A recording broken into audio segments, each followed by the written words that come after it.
Lord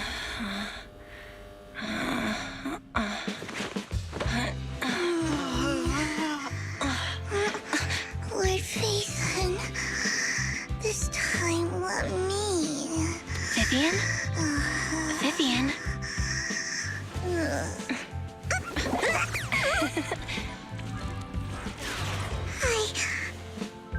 I didn't disturb your sleep, did I?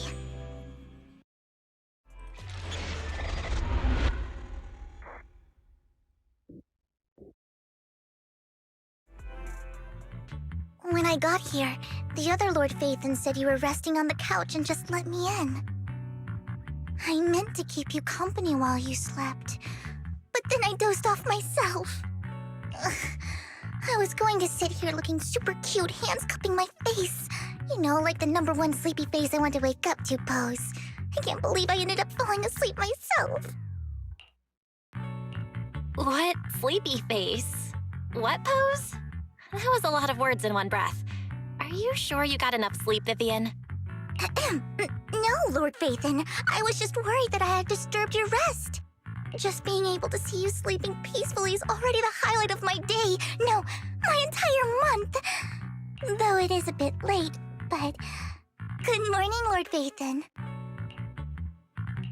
You're here super early today, Vivian. Is there something urgent? Mockingbird's death has stirred up quite the storm. I took some time to gather intel.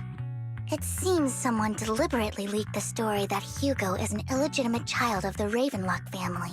But I haven't found the source yet. Could it be Hugo's uncle, Hartman? Maybe he's trying to turn people against Hugo and Mockingbird by playing the illegitimate child card. I suspected that too. He could be using Hugo's background to make people believe Mockingbird is just another Top's pawn. To the upper class, Mockingbird may be insignificant, but it has a loyal following among regular folks. But after some digging, I was surprised to find that the public isn't turning on Hugo. They're actually starting to see him in a better light. Some people feel bad for him, some relate to his struggles, and Hartman's the one getting all the heat. Public outcry against Hartman is growing, with many believing he murdered Hugo for his own selfish gain. Tops is hosting an industry summit this week, a responsibility usually handled by the Ravenlocks. But my sources tell me another family has taken over this year at the last minute.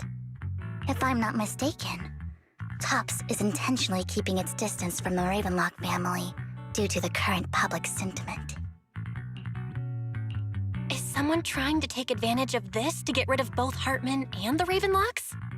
I think Hartman knows this too, which is why he's completely vanished. No matter how hard I search, I can't find a single trace of him. Hartman must have taken the sacrifice core. Now that he holds this bargaining chip, he is definitely going to negotiate his way out of this with the Exaltists. Sorry for interrupting, Vivian, but I need a quick word with Belle. Oh, no problem at all. I'm sure you have important faith in matters to discuss. Take your time. I'll just be waiting outside. We can't make our guest wait outside. Belle and I will step out instead. Oh, don't mind me, Lord Phaethon.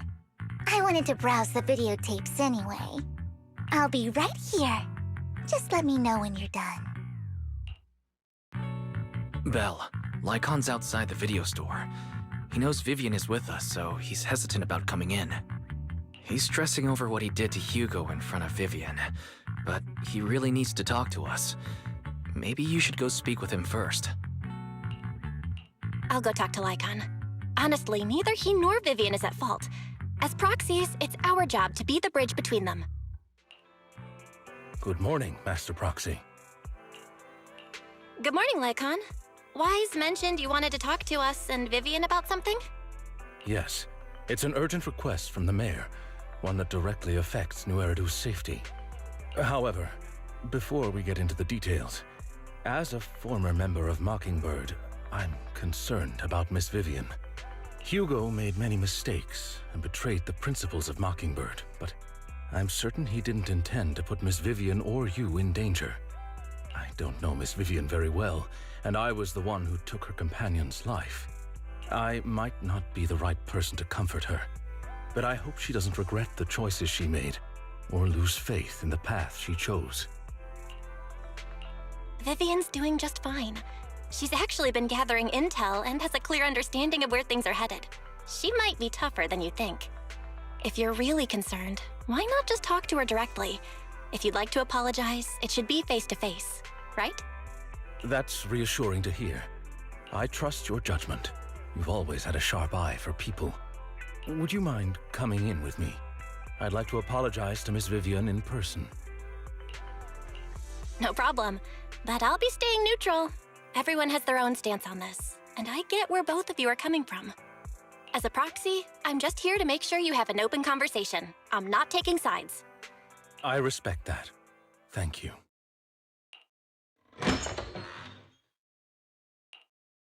Miss Vivian, I'm very sorry about Hugo. You don't have to explain anything. I'm also part of Mockingbird. Mockingbird stands on more than just gain, so it won't fall when fortunes shift. Hugo had his fixations and ambitions. I also have things I must see through. I'm determined to get to the bottom of the Exaltists and the sacrifices. Miss Vivian, as a former member of Mockingbird, you have my deepest respect. You have my word, whatever comes next. I would never harm you or Master Proxy. As for Hugo, please accept my condolences. Condolences? That's not necessary. Mockingbird has plenty of tricks up its sleeves. This isn't the kind of act that ends so easily. Wouldn't you agree? You're right. Huh? That's it? You two just figured it out? Oh, that was fast. Master Proxy, I believe we all share the same goal. Uncover the truth of the Exaltists and the sacrifices. The Mayor has tasked me with inviting you to take on this mission, and hopes we can work together moving forward. If the Mayor wants to work with us, I trust he will demonstrate his sincerity in kind. Mockingbird will not serve as a pawn for the powerful. That will never change. Of course. While the Mayor cannot handle this personally, he will make sure we have all the intel and support we need. Miss Vivian, I know you have your own intelligence network, but for some high-profile shady dealings, perhaps the Mayor can provide you a different perspective. Please, take your time to discuss. If you're open to collaborating, I'll set up a call with the Mayor so he can speak with you both directly. I need to discuss this with Wise and Vivian. With so many people involved in this, we need to be very careful. Of course, I completely understand. When you've made up your minds, you can find me at the Ballet Twins. I'll connect the call to the Mayor now. My dear friends, I'm glad you're willing to keep working with me. I'm truly sorry about what happened to Mr. Hugo Vlad. I didn't anticipate things would turn out this way. As Mayor, I can't fully condone Mockingbird's actions, but personally, I had a lot of respect for Mr. Hugo Vlad. I looked further into Bringer's map. The sacrifices were created by an Exaltist named Landon, who was active in Janus Quarter. Mr. Landon passed away in an accident a few years ago. Before he died, he was researching sacrifices and was said to have created a batch of serum that could turn living people into sacrifices. The problem was, the serum wasn't stable, and after his death, the recipe was lost. No one knows what happened to the Exaltist in Janus Quarter back then.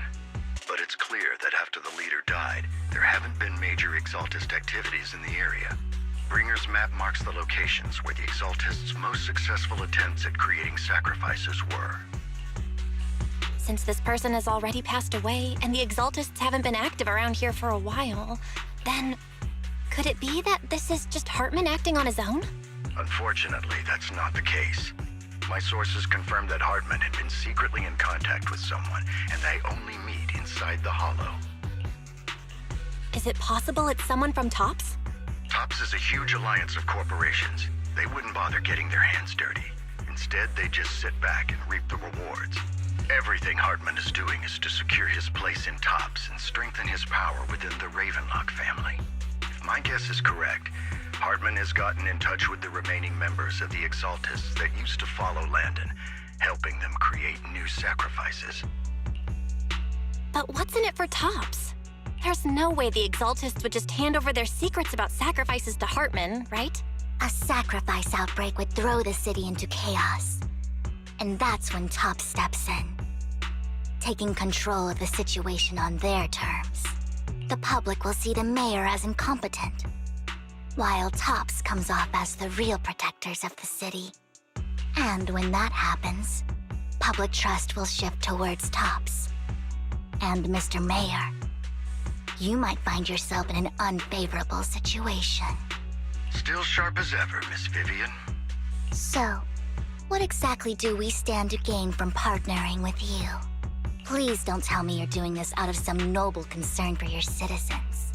I'm not some hero of justice, and I don't believe in lofty ideals or empty promises.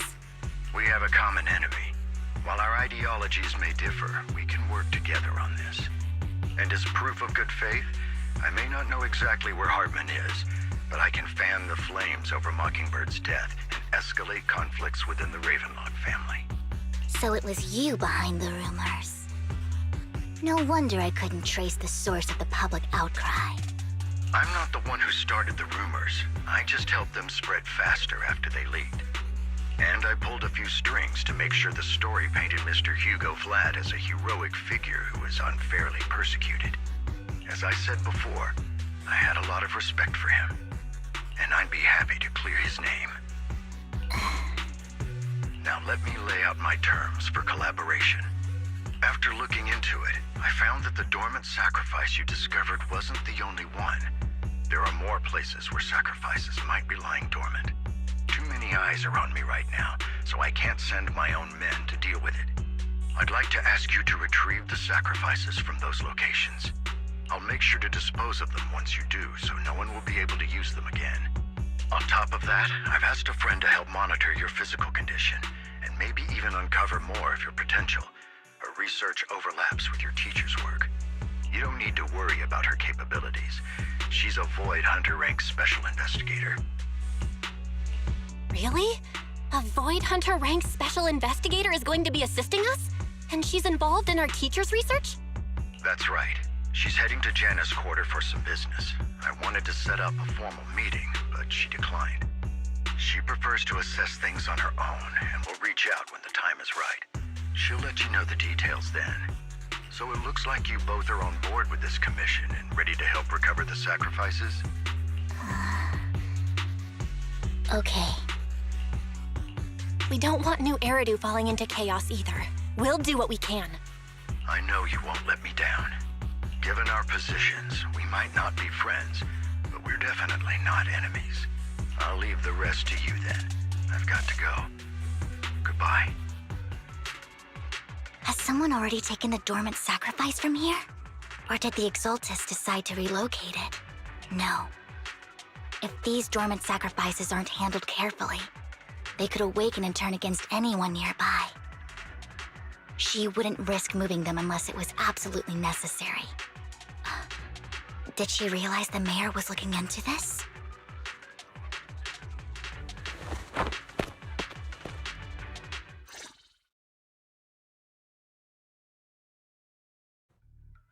Did Hartman just make up this intel to get a shot working with us at Tops? I've been walking around forever and haven't found a thing. The Ravenlocks have always been a shady bunch. No surprise they've gone downhill over the years. I heard they were pretty loaded back in the day. What kind of business did they run? No clue. On the surface, their businesses seemed legit, but who knows what was happening behind the curtain. Probably something with the sacrifices. I mean, how else would he know about the dormant ones left around here for years? And he was so sure that even if those original sacrifices didn't work out, he had a backup plan. Backup plan? What could that be? Well, that's beyond me. I just happened to overhear something while I was next to Mr. Edmund one day. What's Tops planning to do with all these sacrifices, huh? For research? Do you think we'll ever have a normal life in the Hollows? Don't ask questions you shouldn't be asking. All right, all right. There's nothing here anyway. Let's leave the Hollow and report back on what we found. And we'll make it just in time to clock out for the fieldwork shift. Let's get out of here first.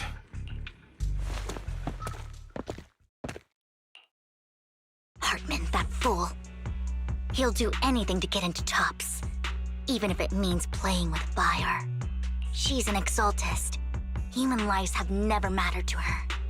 The more people get dragged in, the greater the danger. Vivian, I've been dying to know, who is this she you keep mentioning? I apologize for losing my composure. Please don't mind me.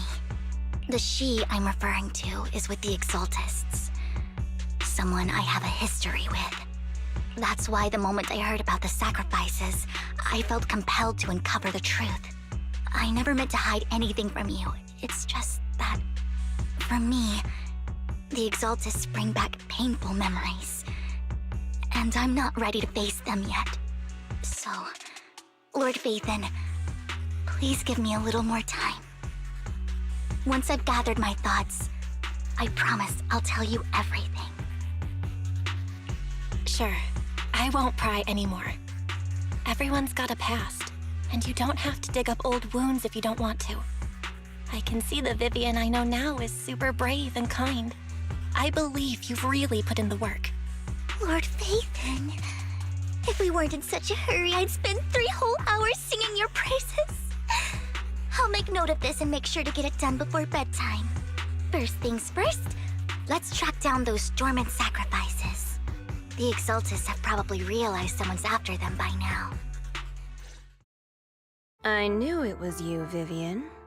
Camille, what are you doing here, sis? Are you destroying the dormant sacrifice? Vivian, don't call me sis. I'm not your sister. Are you trying to stop the Exaltists?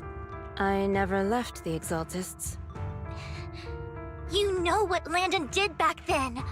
Lord Landon did it for the Creator. His methods may have been extreme, but they were necessary. Back then, you walked away. You should do the same now. We didn't meet today. Take your friends and leave. What's wrong? Are you being forced into this? I can help you. Help me? Like how you helped her? Vivian, you're crying. You see me, don't you? No, You haven't changed a bit, Vivian. No need to hide your tears. I know exactly what's ahead for me. You've made your choice, and I've made mine. One last piece of advice. Stay out of this. She loathes you. I won't tell her we met today. Don't show yourself around us again. Camille! You two took longer than I expected. Did something happen? We searched the coordinates the mayor provided. Most of them were already empty. No dormant sacrifices. Camille, the Exaltists have been actively destroying the dormant sacrifices. The Exaltists? There's no reason for them to go after the sacrifices, right? Vivian is telling the truth. I saw it too.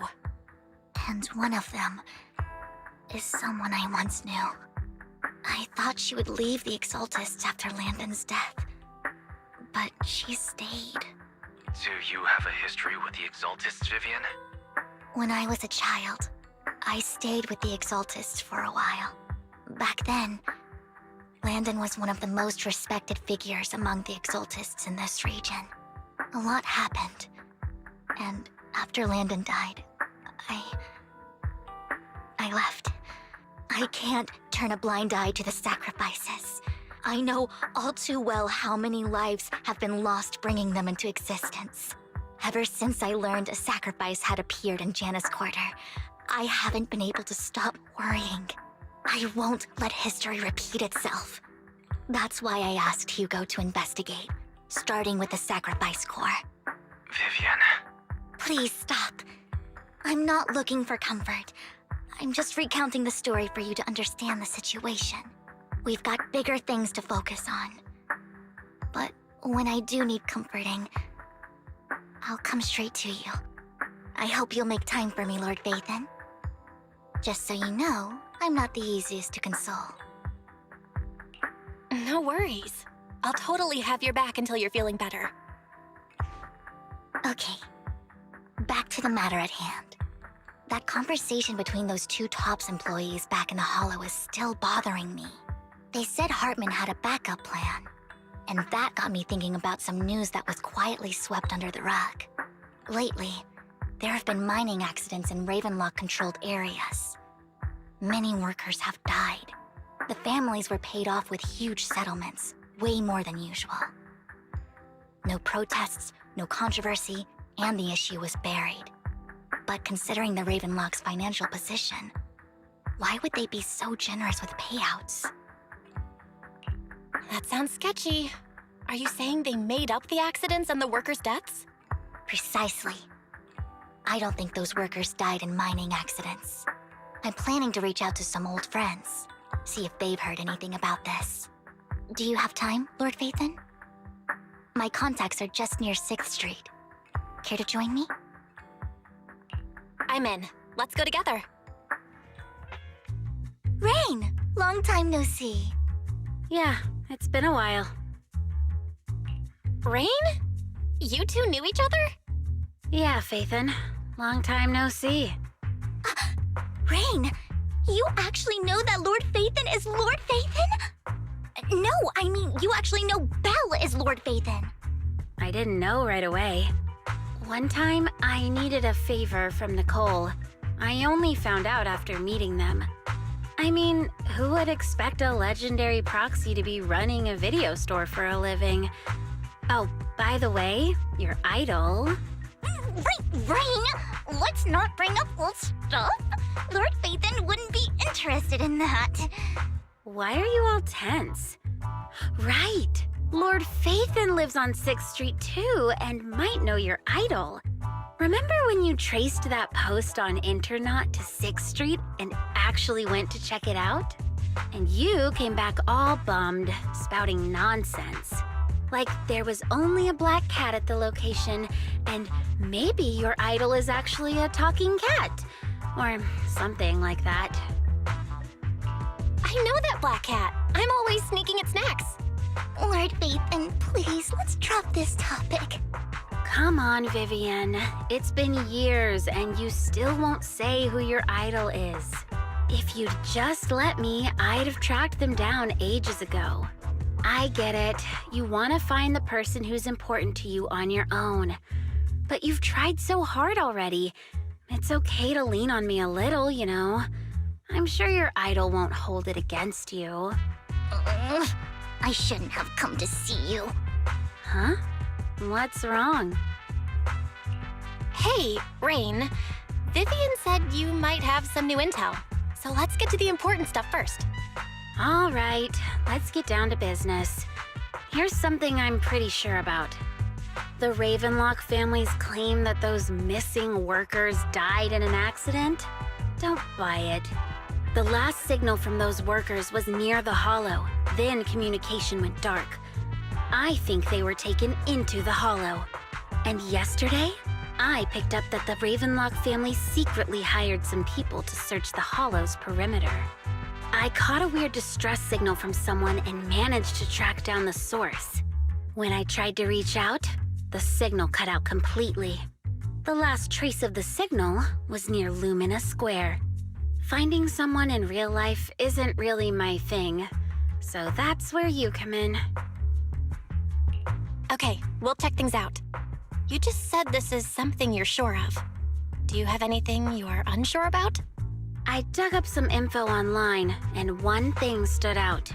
A few days ago, there were some creepy sounds coming from an abandoned warehouse by the port. The place was locked up, so no one could see what was happening inside. Not sure if it's related to your search. If you don't find anything useful around here, it might be worth checking out. Well, that's all I have for you. Thank you, Rain. Don't get all emotional on me now. I'm just helping out a friend. This one's on the house. Consider it payback for the favor you did me last time. But if you still want to find your idol, hit me up. I've been curious for what. Alright, don't worry about it. I'll manage it myself. Stop being so nosy, Rain. Nosy? Nah, just professionally curious. What kind of person is worth all this searching, huh? But honestly, whoever they are in real life, they've become a part of you. You've come a long way in this search, Vivian. I much prefer the person you are now. So if you find this person, don't chicken out. Go meet them. People will appreciate you for who you are. Rain. I might not care about the real world or what it'll be like, but I hope everyone I know can live a good life. I'm counting on you to save the world, guys. All right, I have other business to take care of, so I'll leave the rest to you. Don't take me back, please. I was wrong. I know I messed up. I don't want your money anymore. Please, no. Calm down. Who are you? I won't say anything. Just let me go. I don't know anything. I swear, I know nothing. We're not PubSec, the HIA, or the Ravenlock family. We won't force you into anything. There's no need to be afraid. What do you want from me then? We simply want to know where the Ravenlock family took you and what they made you do. I can't say. I can't tell you. I have a family. They'll hurt them.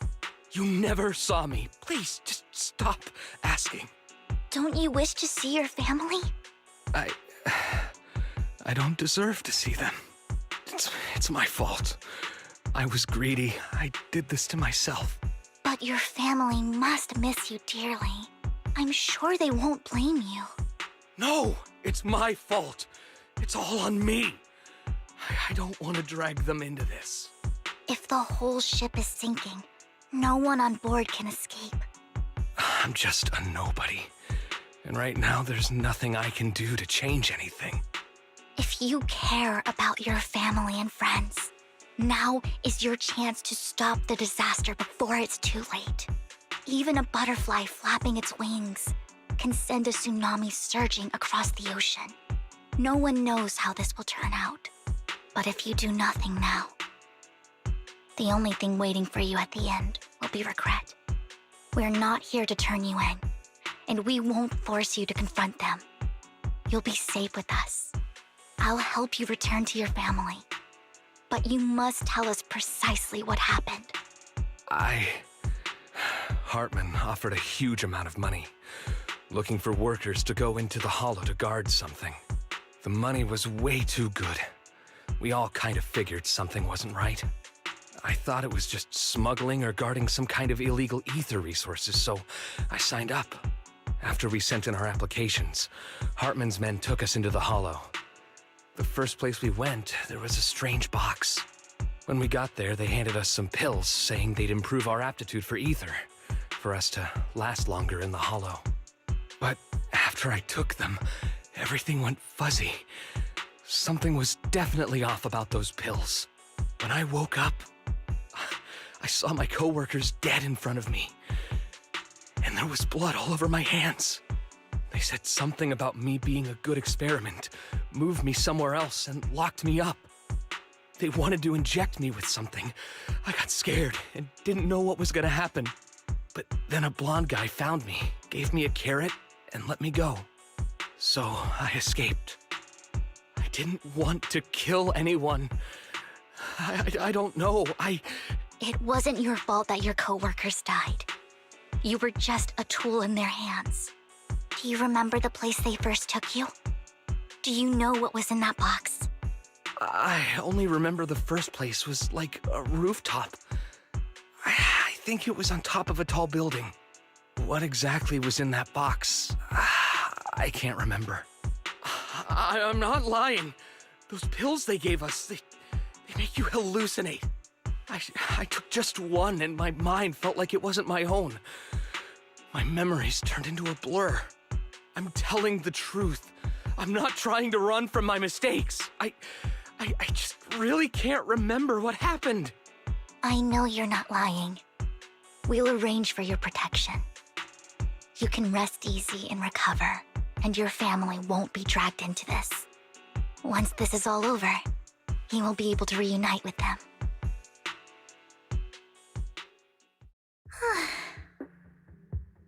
I've been meaning to say this for a while, Vivian. You're just so calm and decisive when things get tough. Totally different from the impression you gave me at first. Actually, I wasn't always like this. I used to run away when things got tough. There was even a point where I just wanted to disappear. As if my very existence was the source of suffering. I wondered. Perhaps leaving it all behind could put an end to the pain. Whoa. It's hard to imagine you like that. I mean, you had this super intimidating vibe when we first met. Well, I was on a mission at the auction when we first met. And just as Rain said, I've come a long way from who I used to be.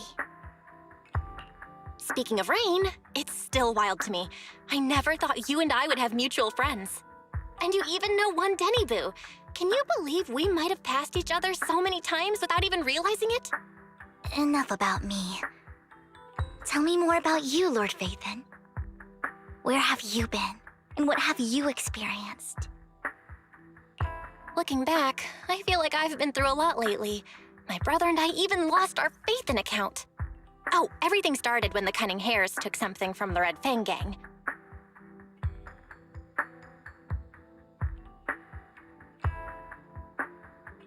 I remember it should be around here. That store's been sitting in my favorites for ages.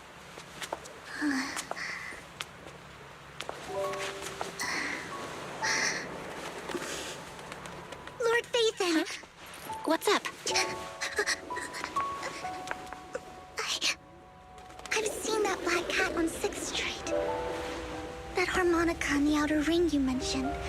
I've heard it before, too. I've even been to the monument outside Hollow Zero. But none of that was a coincidence. It was me.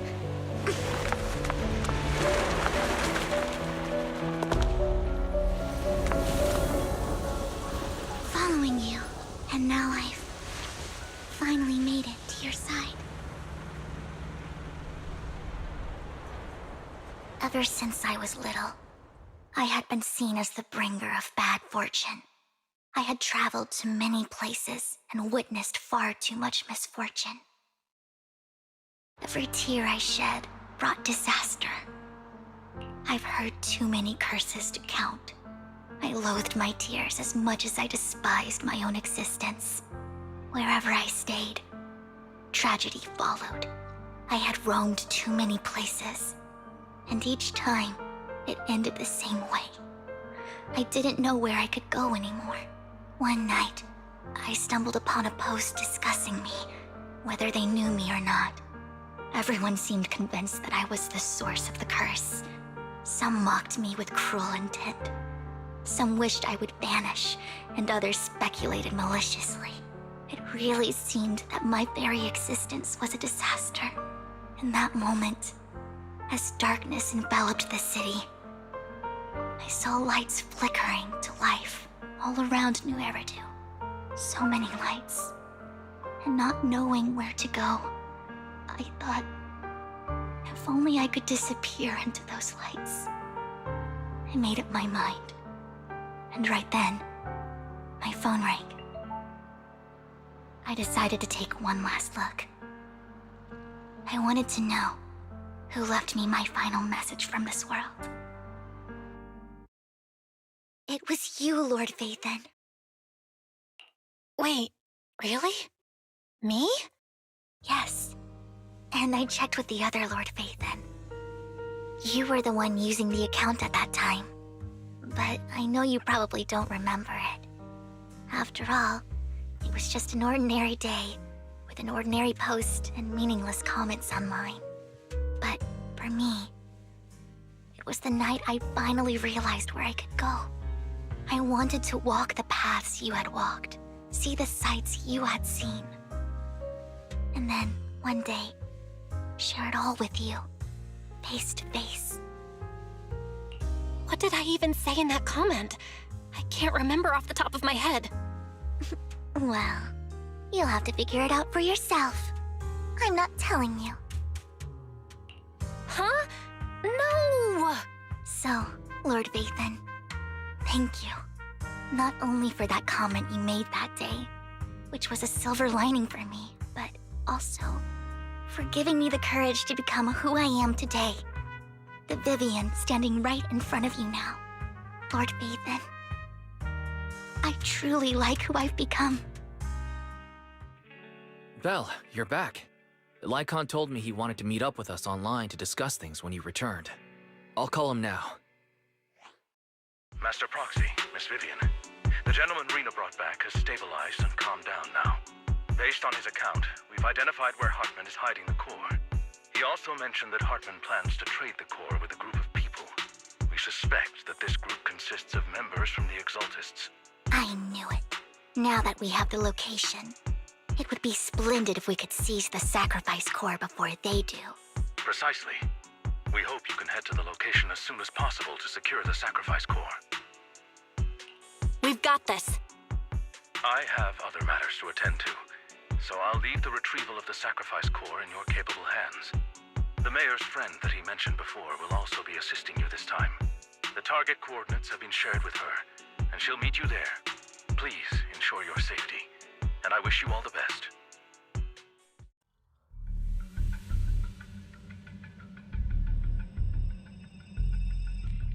Where's the sacrifice core? Camille, you really think I'd stroll around with something this important? Plus, even though the Ravenlocks and the Exaltists have been working together for ages, I've hardly even met Lady Dina.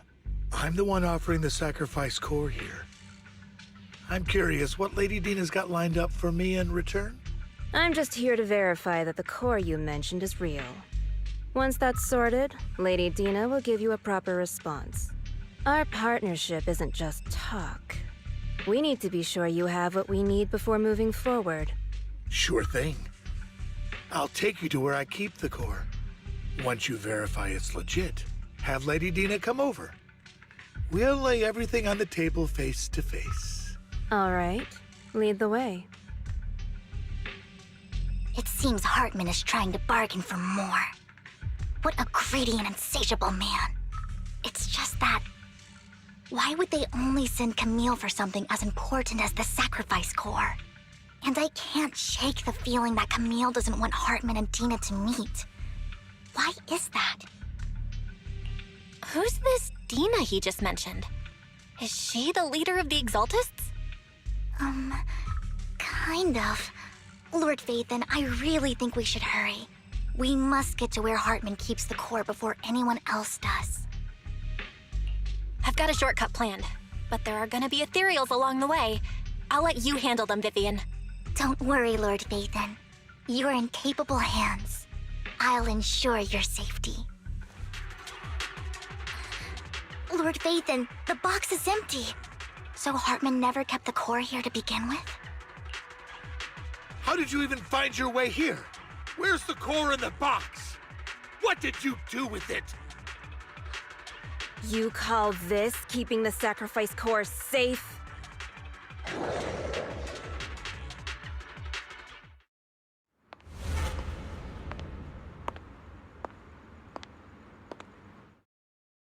Vivian, it's been ages. Dina! Oh my, you actually remember me. So sweet. Look at you, thriving. I thought you'd totally forgotten about our past. So, tell me, do you ever dream about the people you've killed? Are they crying in your head all night? Back then, I had no idea. You had no idea? While you were soaking up all that love from your daddy and everyone else, you had no idea what was going on? I wasn't... Lady Dina, Miss Vivian didn't actually... Camille, when did I say you could meet up with Hartman today? I just wanted to make sure the sacrifice core is legit. I was worried Hartman might try to pull a fast one on us.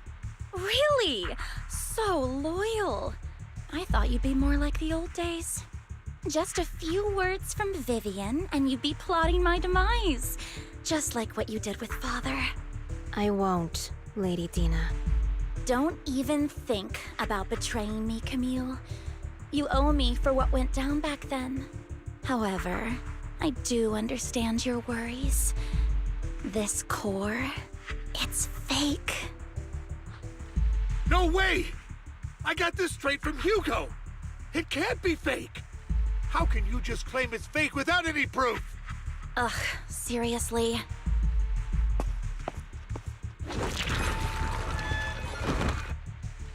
The sacrifice core can max out the ether particles within human bodies in no time at all.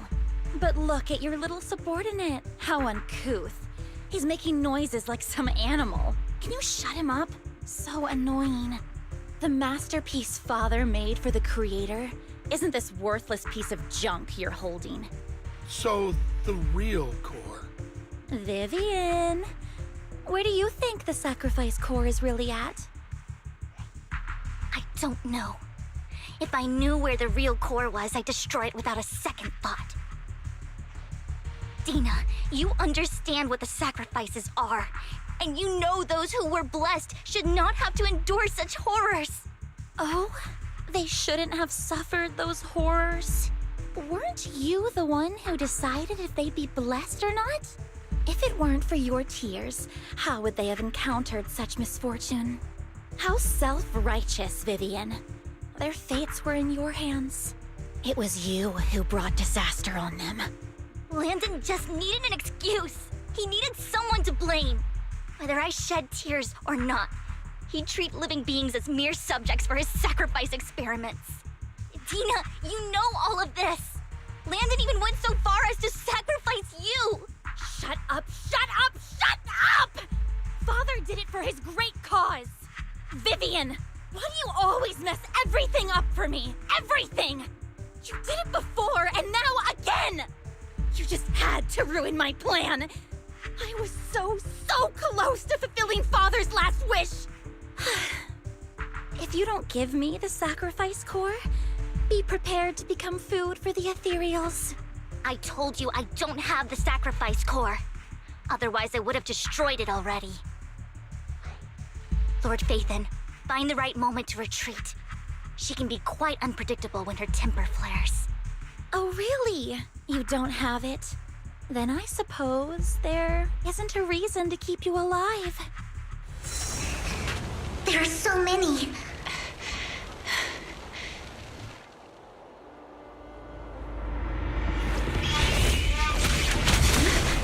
It's ink?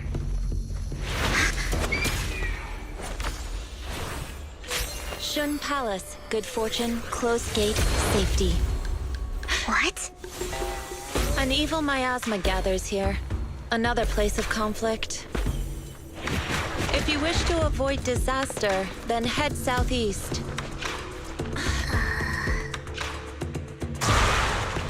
Now! Thank you.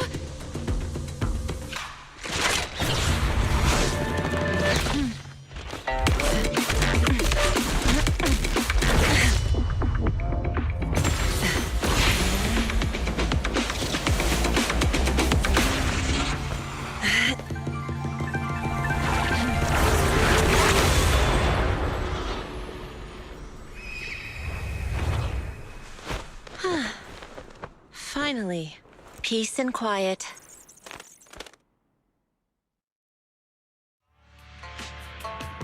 You must be Belle, right?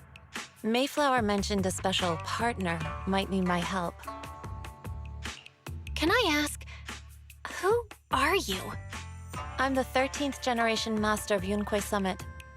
You can call me Yixuan. Mayflower passed along your info, and I was curious what kind of person you are, so I came to see. At first, I thought it might be a hassle, but your energy feels really calming. Quite nice, actually. Oh, so you're the investigator the mayor talked about. Yes. He also asked me to be your temporary teacher and offer you a bit of guidance. Guidance? What exactly does that mean? Unfortunately, this isn't the right time or place to talk. I have some investigation work to catch up on, and it seems you've got quite a lot on your hands, so let's part ways for now. I'll find a good time to visit you soon.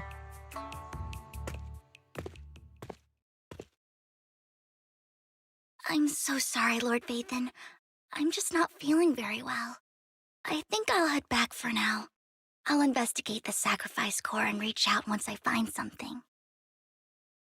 You definitely need some rest. Let's get out of the hollow. Lord Vathan, are you going to rest now? I'm not in a hurry to get back. You've been kind of off since we got out, and it's got me worried. If something's bugging you, just spill it if you want to. I'm a pretty good listener, you know. I didn't mean to keep my past from you, Lord Vathan. When I was little, people thought I brought misfortune, so no matter where I went, no one wanted me around for long. Then, one day, Landon adopted me and brought me to the Exaltists. There, I met Dina, who was so kind to me, treating me like a dear sister. She told me her father, Landon, was a great man who'd one day make everyone stop fearing the Hollows, so all life could live freely inside and outside of them. Dina helped Landon pick people for the blessing, and everyone in the Exaltists respected her greatly. Those who received the blessing would have a better ether aptitude, allowing them to enter the Hollow freely without fear of sudden disaster. Back then, Dina would chat with me every day, always about the Exaltists and her father. But things between us shifted when Landon asked me to step in for Dina.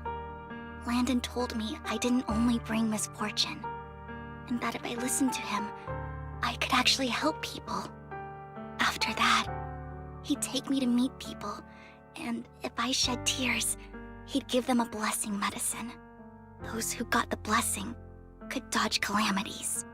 At first, I was ecstatic, thinking I could help others. I shared my joy with Dina, but that was when she started to pull away from me. The blessing medicine.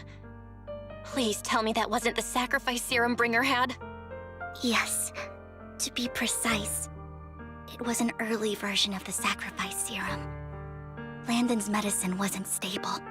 The medicine Landon developed could boost abilities quickly, but also sped up the development of ether corruption. In the end, most people turned into ethereals, and a few became sacrifices, losing all human consciousness. The ethereals were killed while the sacrifices were given to the higher-ups of the Exaltists. The Exaltists wanted the sacrifices to hold human consciousness, so Landon's medicine was seen as a failure, and he gradually lost influence within the Exaltists. One day, I saw Dina, and tears streamed down my face. In a bid to save his reputation, Landon decided to let his own daughter receive the blessing. I had always thought that getting the blessing was a good thing, until I saw terror in Dina's eyes that day.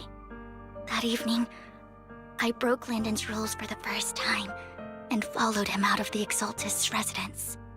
I trailed him to the Hollow, where I witnessed someone who had been blessed becoming corrupted. In the end, that person became an ethereal. Then, without hesitation, Landon killed him. Before Landon returned, I went back to the residence and snuck into his study. And there, I uncovered the truths I just told you. And just a few days later, it was time for Dina to be blessed. I wanted to save her and stop anyone else from getting deceived. So, that day, I told everyone present that Landon should be the one to receive the blessing, not Dina. At first, Landon argued, and no one believed me. But in front of them all, I looked at him and let my tears fall.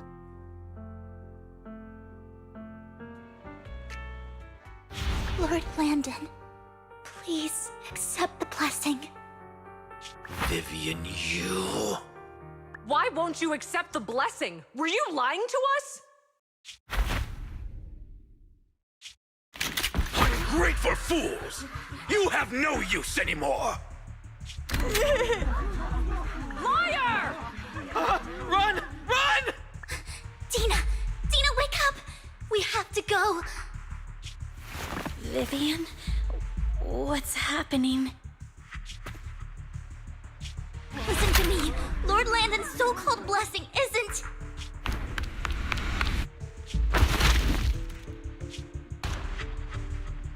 Father!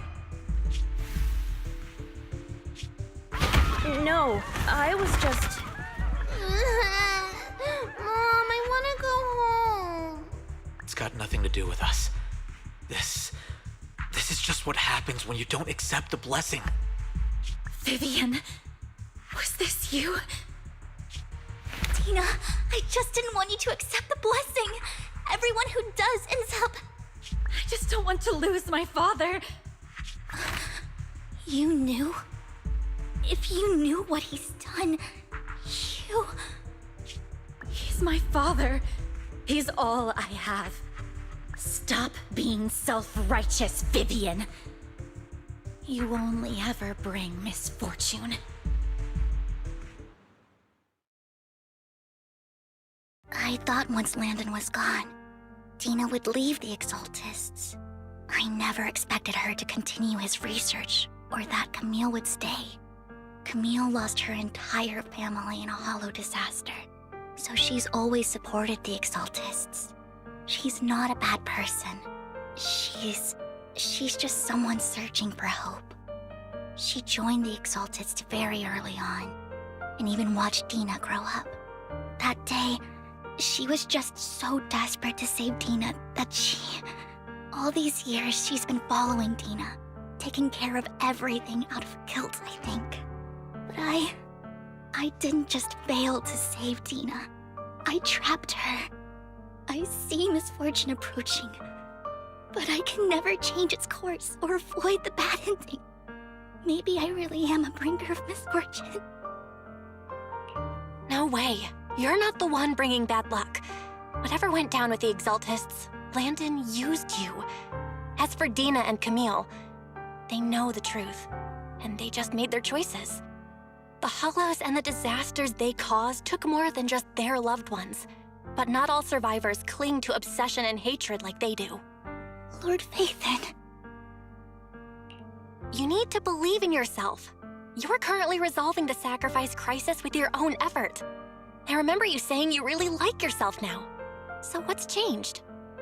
Yes, that'll always be true. Thank you for listening to my story today. Years have gone by, but I've never had the courage to face all this. Maybe Dina and I were meant to meet today, so I could finally spill it all out. It lightens my heart a little. Lord Phaethon, you truly are a wonderful listener.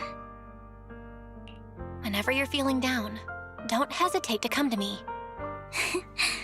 I will. It's been such a long day. You must be exhausted. I'll track down the location of the sacrifice core and let you know what I find.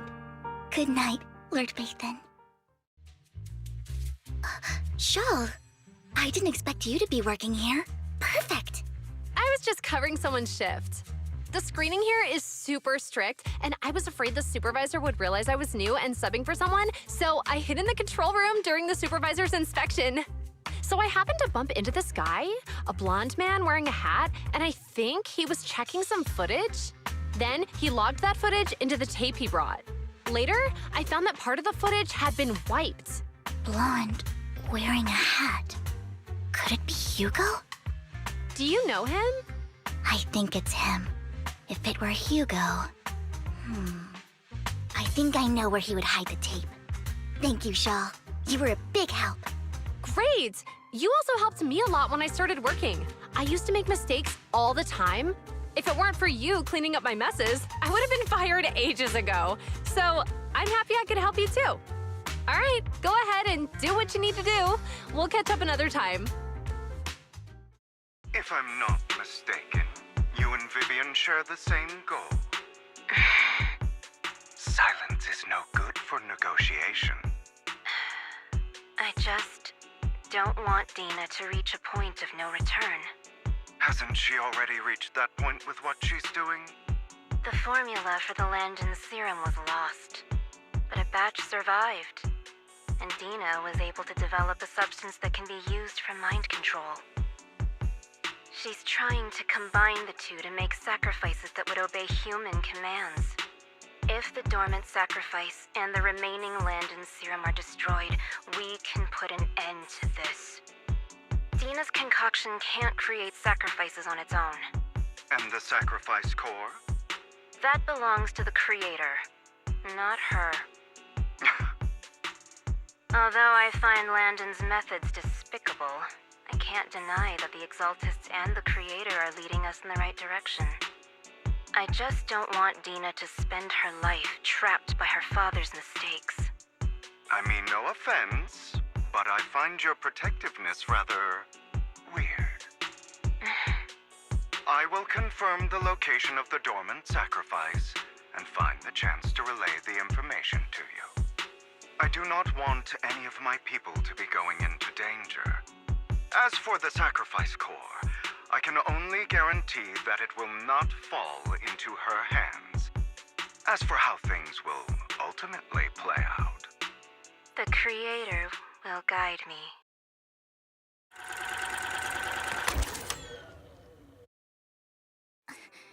Camille was actually destroying the dormant sacrifice?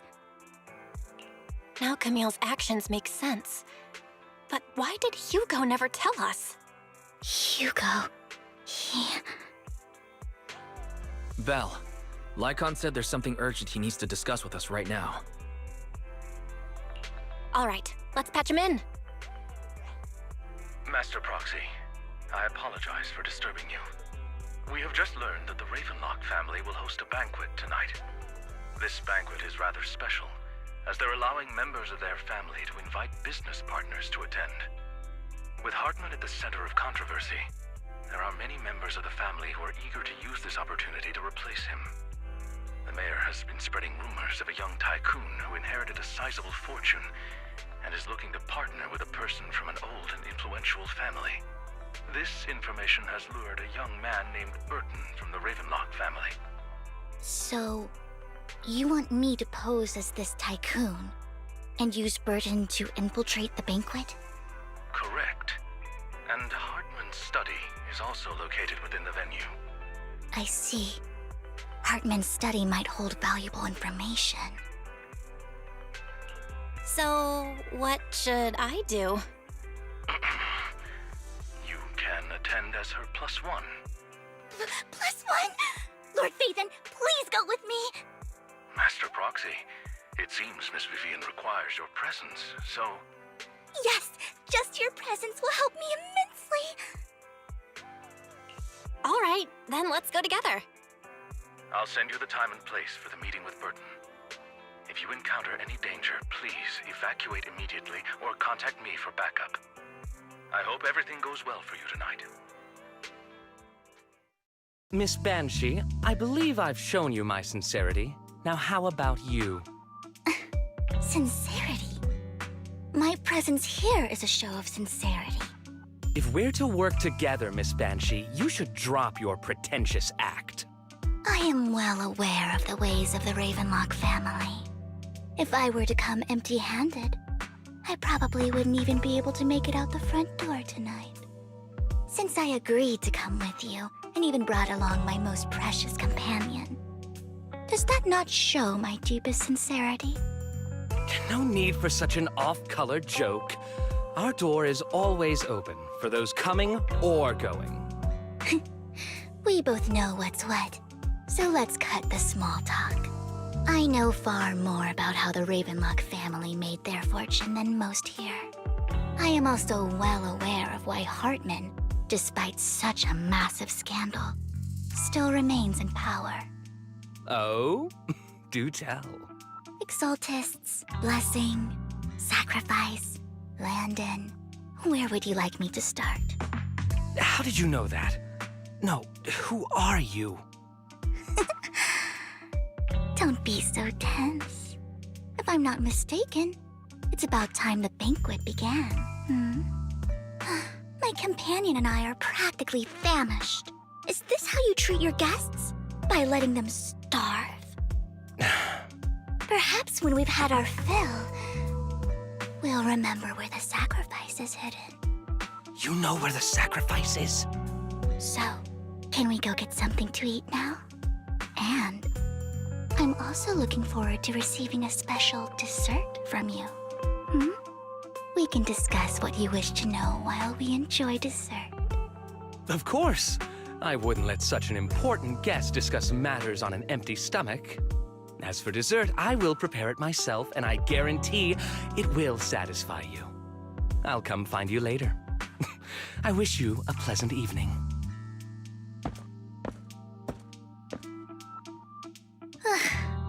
These kinds of people are exhausting to deal with. I really don't know how Hugo used to put up with it. What did you mean by dessert just now? I couldn't really follow. Hugo taught me that bringing up dessert in such situations is a way of telling the other party they need to offer more. Fortunately, that old fox Hartman is terrified of losing power. He's definitely keeping the destruction of the sacrifice and the fact that the sacrifice core is fake hidden from the other family members. Otherwise, Burden wouldn't have been so willing to raise his offer. Lord Phaethon, let's find Hartman's study when the banquet is at its busiest. All right, I've already taken note of the surrounding terrain. Once more people arrive, we'll enter the garden through the door in the corner of the banquet hall. Wherever you go, I'll follow, Lord Phaethon.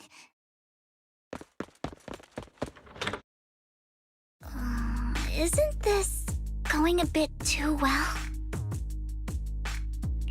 Perhaps we're just lucky? Plus, their security measures outside were so tight. Maybe it's more lax inside. However, just to be safe, I'll call Lycon. Let's check Hartman's recent correspondences for clues. I still have concerns about the sacrifice core. Right. Though the core he gave Dina was fake, Hartman might have left a trick up his sleeve and hid the real one. Then let's split up. Esteemed guests, is the catering at the Ravenlock family banquet not to your satisfaction? So much so that these two distinguished guests felt the need to come to my humble office to scavenge for food. Don't want to come out? Well, after all, you don't have long left. Burton, that greedy idiot, fell for the mayor's trap. But I never expected that he would bring you into my territory. I suppose I should thank him. Otherwise, I would have had to go to great lengths to eliminate you. Vivian, Phaethon, give Hugo my regards. Tell him I shall be taking the wealth and power of the Ravenlock family for myself.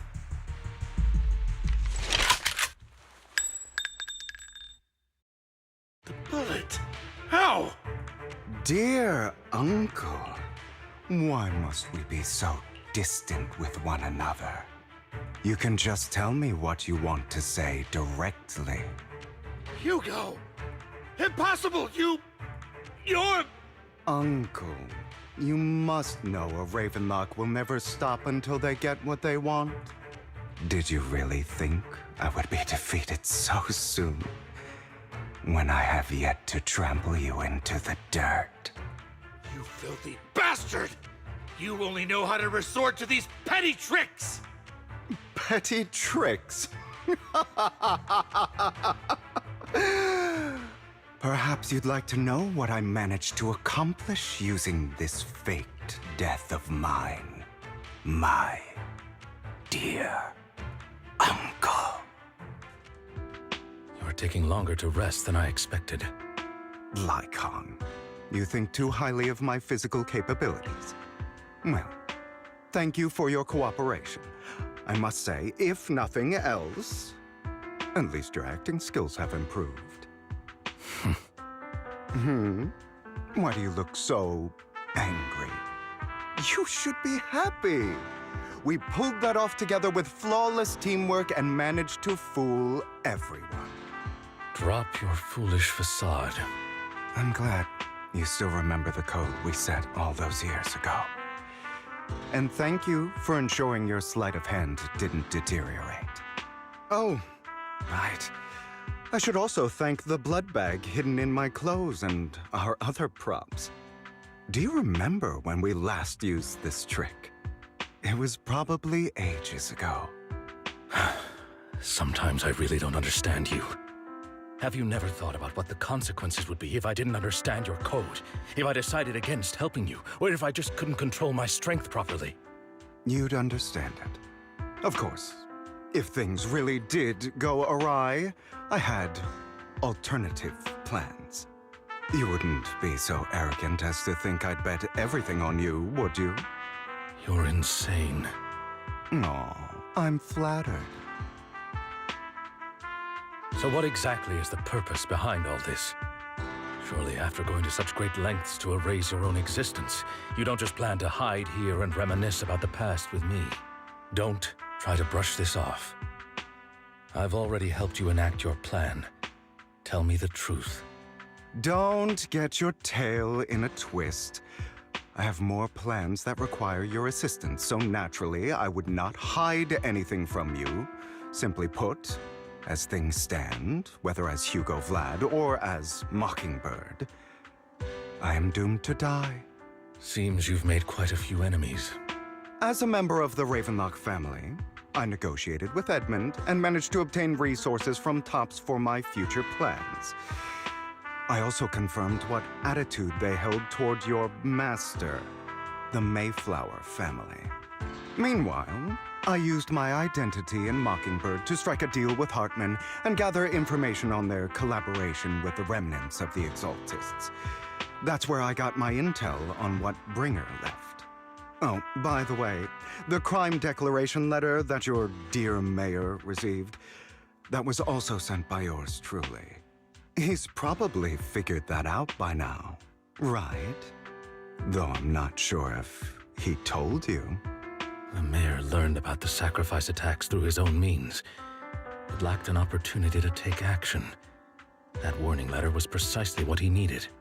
You aren't hopeless yet. How delightful. In short, I'm more well-informed than your lot because I get around, dealing with all these different important figures. But of course, it comes at a cost, it's only fair. After all, you can't hide the smoke from a wildfire. Rather than trying to carefully tame it and risk setting yourself alight, it's better to let it burn free. When I helped you put on your little act, killing you in front of everyone, you left the sacrifice core to Hartman. That was intentional too, then? Oh, yes. And it worked like a charm, didn't it? Now no one cares for me anymore, and all eyes are on Hartman. A perfect situation for keeping the Ravenlock family in check while dealing a cutting blow to the Exaltists behind them. Another crucial point is Vivian and Phaethon. I must sever any ties they have with me or Mockingbird. Although I feel bad for Phaethon about what happened, but it had to be done. That's the only way they would be safe, allowing the plan to continue. I noticed that you never turned your blade toward Master Proxy. So, those words you said back then were also... I will bloody my hands. I will carry the weight of my sins. I will become the Abyss.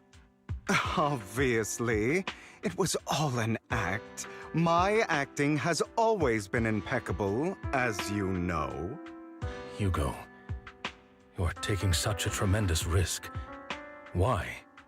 Would you believe me if I said it's for justice? But unfortunately, it's not. I want revenge on the Ravenlock family. And I will make sure that despicable excuse for a human being, Hartman, suffers a slow, torturous end. Of course. I also promised Vivian that I would help her investigate the whole thing with the Exaltists. That's all. You don't look too good. Is it your wounds? No. This is the first problem I plan to resolve.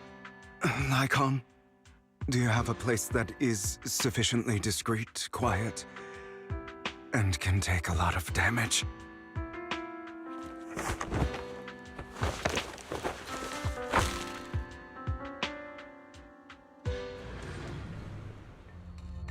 What exactly are you doing? Don't look at me like that. If I didn't have to do this, I wouldn't. Hartman recently obtained a bizarre substance, most likely from those crazy exaltists. After use, it allows control of the victim's mind. To some extent. You were dosed with it.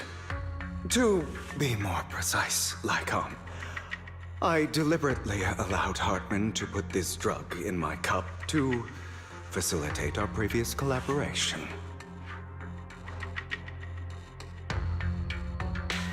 After finding out about it, I quickly found someone to help analyze its composition. The good news is he gave me a very low dosage, perhaps because he was afraid I might notice. There's a different medication that can delay its onset, preventing me from actually being under his control. I simply need to put on a show in front of my dear uncle. The bad news is that currently there is no antidote. When I delay those effects, however, they will accumulate and erupt when my body reaches its limit. It may even break my mind. And that's exactly what's happening now. I need to endure those accumulated consequences. So, I will lock myself in this room for however long that takes. I've tied my limbs to prevent me from smashing this place or accidentally hurting myself. Anyway, after you leave, do not open this door, no matter what you hear. I recommend seeking professional medical assistance. This is advice I received from a doctor. Or are you saying you don't believe I can make it? So, I can't. Come find me here at the scheduled time. All you need to do is smile and await my victory. What if I want to stop you? You know you won't succeed. You never have. And you never will. Well, time is short. Let's begin. I understand. Don't die, you stupid bastard. It's all your fault. I wish I had never given birth to you!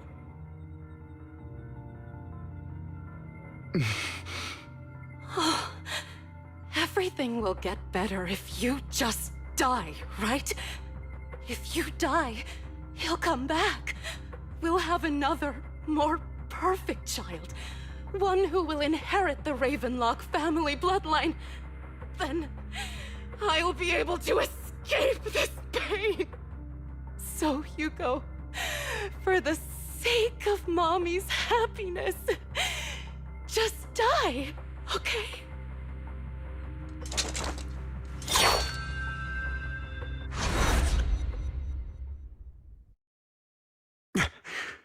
So, I wasn't awake yet after all. That's because you don't want to wake up again. Who are you? I am you. Hidden deep within your heart. Your most true self. You want to kill her, don't you? Your so-called mother. Every time she beat you without reason, when she tried to gouge out your eyes, when she sold you into that hell, laughing all the while. You wanted to be the one to end her life. Why not admit your hatred? As you are, you can hunt her down and make her pay for the living hell of a childhood she made you suffer. Yes, I hate her. I hate her because she was foolish and shallow, greedy and stupid. I hate her because she doesn't deserve to be a mother. She did everything she could to try and get into the Ravenlock family, believing she could live a life of luxury without having to do anything and never realizing she was a pawn, discarded from the very beginning. So she chose to blame me. Blame me for my heterochromia. Blame me for my very existence. But I won't kill her, because I know it won't change anything. She was incapable of loving me, just as she is incapable of loving herself. Have you been brainwashed by that dog? Keeping up the act of being some magnanimous and forgiving fool? Don't compare us. I've simply come to understand love or hate. I make my own choices, and they have nothing to do with anyone else. She sold you to the Ravenlock family for a huge sum of money. She used that money to start a new life without you. While she was indulging herself, you were going through hell in the Ravenlock Manor. Does it not torment you? Do you not feel the hatred? Do you not want to demand answers? Kill her. Only by killing her can you be truly free. For a long time, I thought the same way. But now, well, I want to make a different choice. Stop lying to yourself.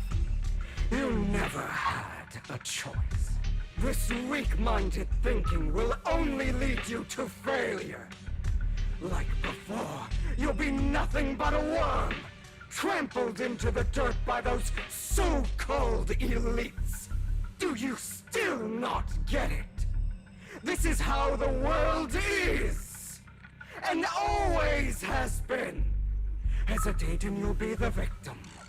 If you don't grab your knife first, you'll end up being on the other end of the blade.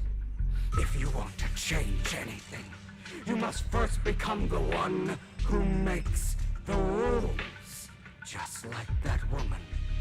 The only reason she could treat us that way was because we were weak. So listen to me. Find that woman, kill her, and prove to this world your strength. It's what she deserves. Why forgive them? They don't deserve it. I'm not forgiving them. Or rather, I don't care about them. They don't even matter, at least not yet.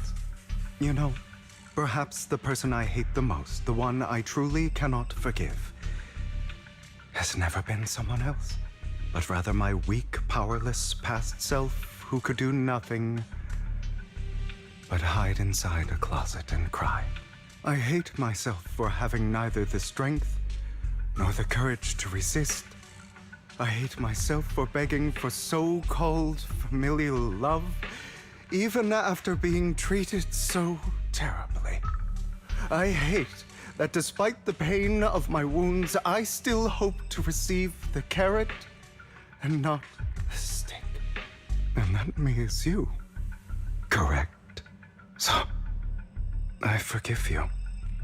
I forgive myself. You'll regret this, fool. Your pretty words mean nothing.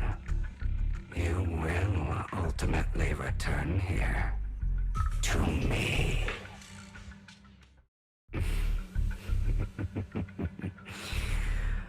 I told you that you would eventually return. We meet again, my friend. I told you, I am you. The side of you that you've always tried to deny existed. Of course. I know. This time it's about Serena. Right? Yes, your half-sister. And the only child in the Ravenlock family who was kind to you. Unfortunately. It was her kindness that led to her untimely death. It was my fault. I don't like the way you blame yourself. Because that means I'm to blame as well. And I don't think I did anything wrong. Your mother sold you to the Ravenlocks. And your father, he saw your talent and wanted to use you to push the other children into competing with each other. My brothers and sisters wanted to get rid of me from the moment they first saw me. In their eyes, you were no more than a slave. But Serena dared to treat you, a slave, as if you were human. And so, she was fated to die. They tried to kill me. Many times. But I was careful. And they did not succeed. So they killed Serena, who was weaker, an easier target, and pinned everything on you. Serena died in your place. Those cruel brats thought that by reporting this to Father, they could use it to get rid of you, a rival who threatened their positions. Yet, not only did Father not blame you for the incident, he praised you for it. In this world, only the ruthless, cruel, and merciless can stand at the top. And that's exactly what you managed to live up to, no? You found a perfect opportunity thereafter to catch the ringleader of the group who framed you and almost beat him to death.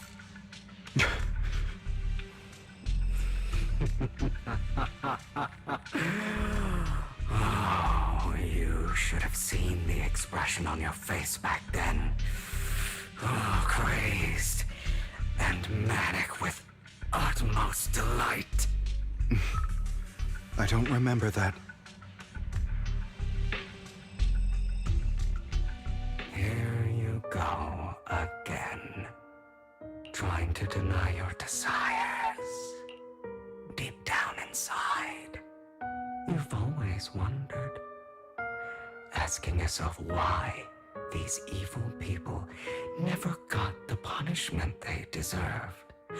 Why the world is so unfair. Don't you want to rip them to shreds? Just like that day when you beat that boy's face into the dirt until he was barely recognizable. His disgusting blood staining your fists. Recall your exhilaration, your cathartic release of rage, that outpour of hatred. That victory belongs to you. You deserve it. Those brothers and sisters of mine are all dead. I cannot take revenge against the long deceased. They died by Hartman's hand. Dying in the power struggle to become the Ravenlock family's heir, rather than by our scythe. Boring. Boring. I find it hilariously ironic. Children who would murder their own kin for scraps of power dead at the hand of their uncle who followed their example. Is that not karma? Power struggles pitting kin against each other, betrayal, suspicion, and hatred between people of the same blood. It's like a curse, written into the Ravenlock family's genes. Laughably stupid. Don't forget, my dear, that the same blood flows through your veins.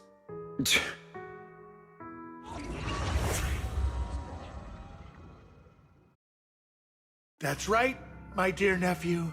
No matter how much you deny it, the blood of the Ravenlock family flows through your veins. Survival of the fittest. Only the strongest deserve to live. Only the strongest deserve to rule. This is the path of success that has led the Ravenlock family to victory countless times. A blessing and a curse etched into your flesh and blood.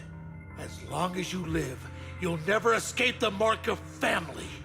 You are destined to one day become someone like me, like your father.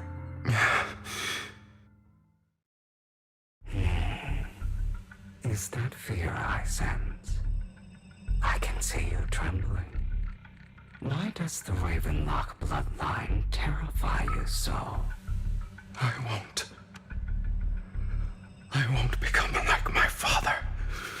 Never. You won't become a failure like him. So relax. Our power eclipses him, and so does our ambition. So, do not deny your own desires. Do not resist your own ambition. This is the talent you were born with. The best gift fate has ever given you. Admit it. Deep within your heart lies a spark, yearning to ignite a raging inferno that will burn everything down. And I am that spark. I don't want to hear something like that from you. You have no idea what that man, my father, is really like. A person who stops at nothing for their own interests and ambitions. Just like what you're doing right now. And what do you think I'm doing this for? All of this was part of your plan. You knew where the Ravenlock family was going to be, so you set Mockingbird's target there. To seek revenge, you plotted to assassinate your own father, but he was too vigilant, and you failed. After almost being assassinated, your father was furious and locked everyone in the hall, but was unable to find the assassin. And what a coincidence that a hollow disaster just occurred in the vicinity. So he used it to eliminate all the unfamiliar faces there, turning them into victims of the hollow, an easy feat for the Ravenlock family. So, the one who killed innocents was my father, not me. You knew what choice an extremist like him would make. And you used the chaos to once again attempt an assassination. This time you succeeded. You killed your own father at the cost of innocent lives. Admit it, Hugo. You don't care about anyone else. The only thing you care about is your revenge. How is that any different from your father? Enough. I'm tired.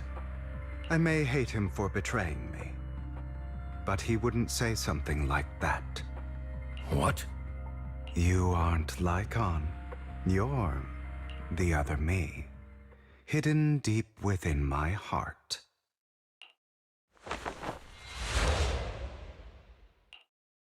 I've been waiting for you, my dear. It seems you've already grown accustomed to this place, even turning the tables on me. Just as you said, you are me, and I am you. There's no such thing as having an advantage over oneself.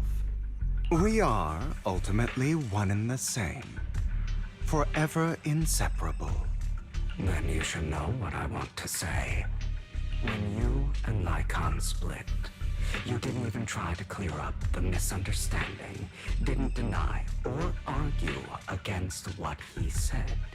Because you realize that deep down, he was right about you. You just hadn't acted on it yet.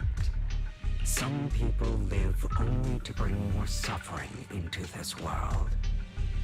Sometimes, murder is what brings justice back into this world. For that, I must stain these hands in blood. That's right. Just like what you said before you faked your death. Were those words really just an act?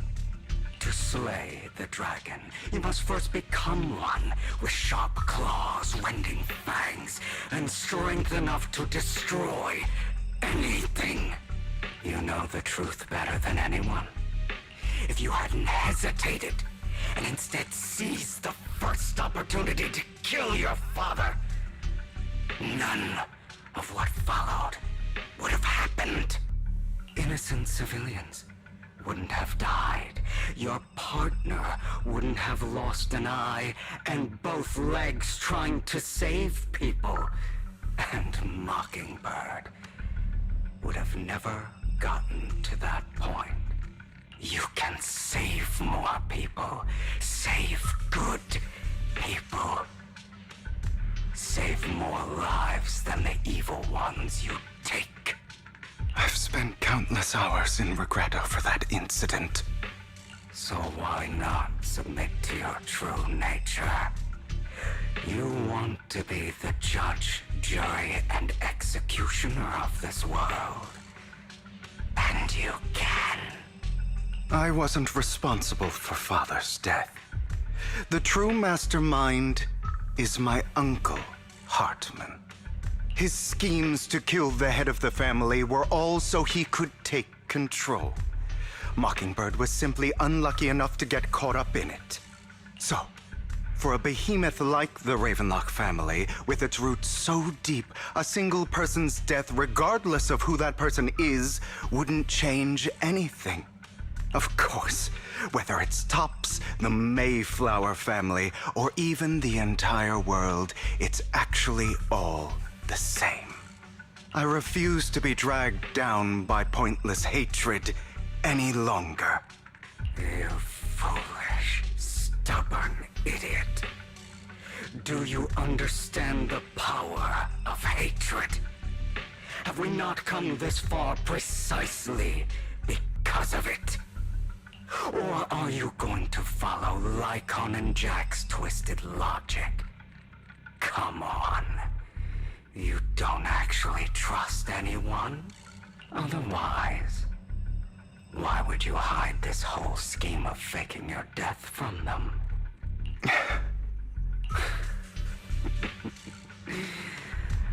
You've built an impenetrable wall around your heart, keeping everyone out.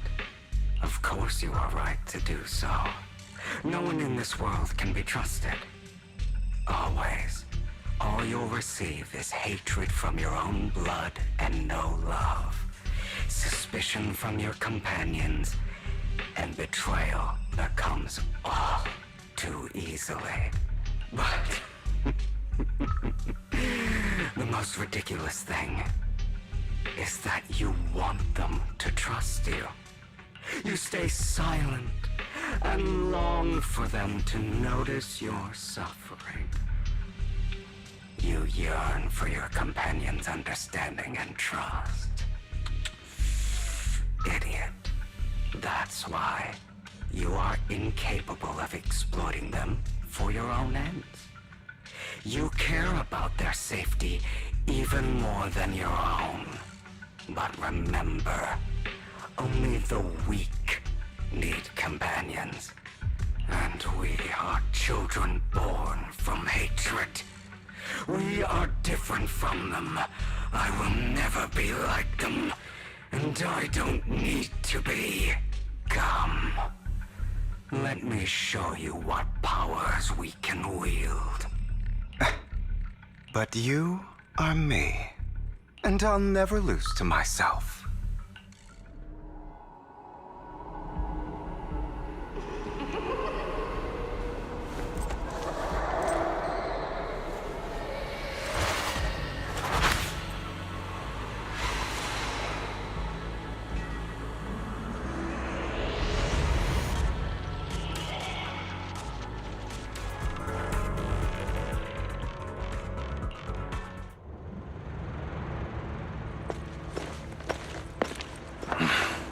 Hugo, it's time.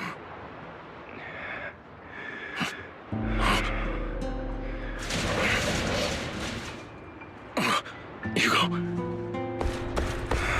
Hugo, you... Did I scare you? I made it through. I won. No praise for me, my dearest partner.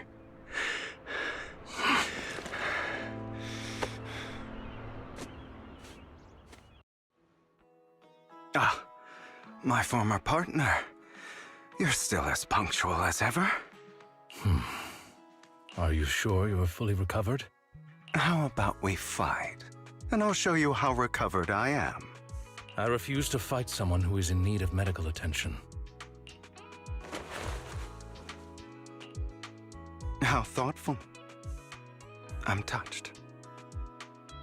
Or perhaps is this simply part of Victoria Housekeeping's professional care? I'd rather you not starve to death.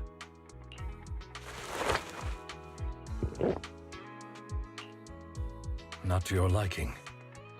I'm fairly certain this is the same kind as before. No. I've just gone too long without food.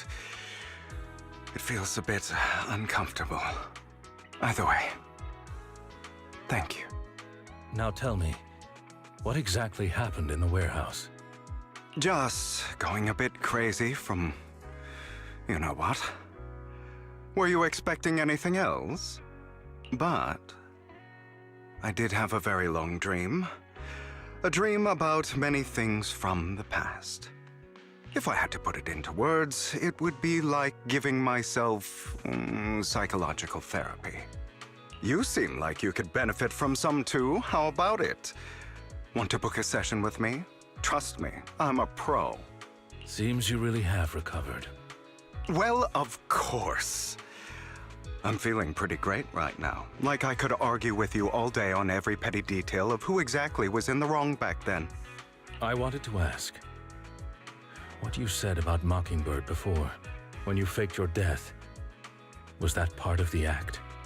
Oh, you mean the part about how Mockingbird has never really changed anything or saved anyone.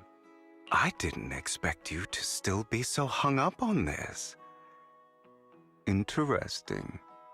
After all, it was you who chose to betray Mockingbird. To betray me. Just as I said before, I never considered Mockingbird a failure.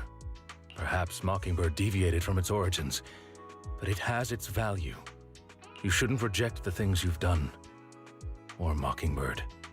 I have contemplated this before. Yes.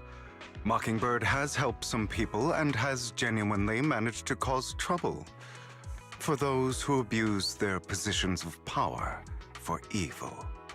Yet those in high positions still possess immense resources, and the people we helped remain destitute and suffering, willing to become slaves to those in power for scraps. But just as you said, even if what we did was childishly idealistic and flawed, as little as we actually achieved, even the slightest change is by no means meaningless.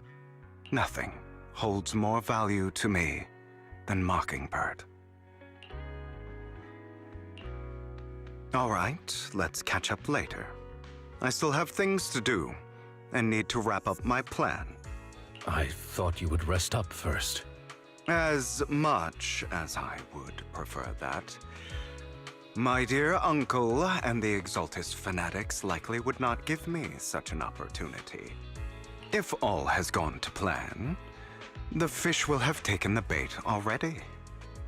And if everything goes very well, I'll soon have solid evidence of the Ravenlock family's crimes. Well then. Thank you for your assistance, former partner. Let's part ways here. I'll go with you. Lycon, surely you don't think that because I just recovered, I'm too weak to deal with those useless fools. Hartman's actions will disturb the safety of New Eridu. As I serve the mayor, I should intervene. Very well, whatever. Let's go. And don't slow me down.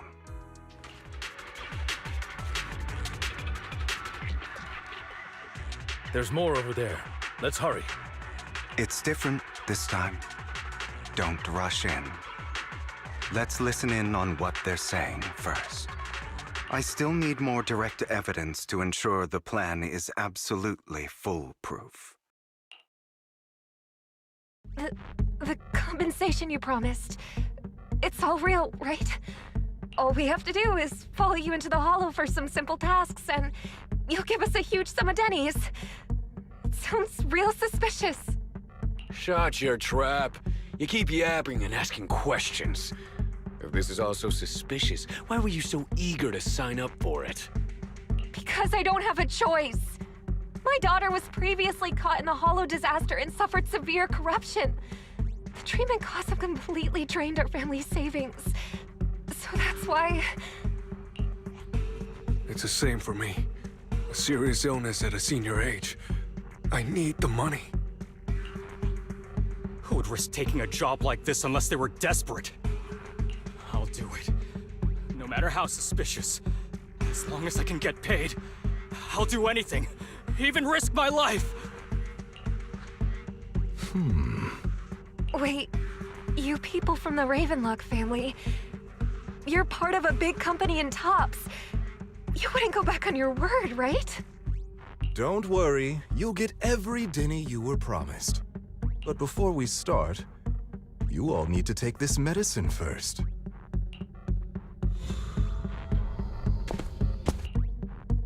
Bro, should we really be doing this already? These workers keep talking. We're wasting time like this. And the sooner they take it, the sooner it'll be over. Consider it an early release for them. What? You didn't say anything about having to take pills before. Look, this is good stuff, all right? It'll increase your ether aptitude. There's tons of people who'd kill for something like this. Exactly! You'll be working in the hollow for several hours. This is essential medication. You have to take it before we continue. If you refuse, then you can forget about the job. Of course, you won't receive the compensation either. Lycon, what are you doing? Rescuing those workers, of course. There's clearly something off about those pills. We can't let them take them. Now is not the right time. As I said, we need more evidence to ensure the plan works. And as I said many years ago, you can't exploit innocence to achieve your goal. So that's how you see it.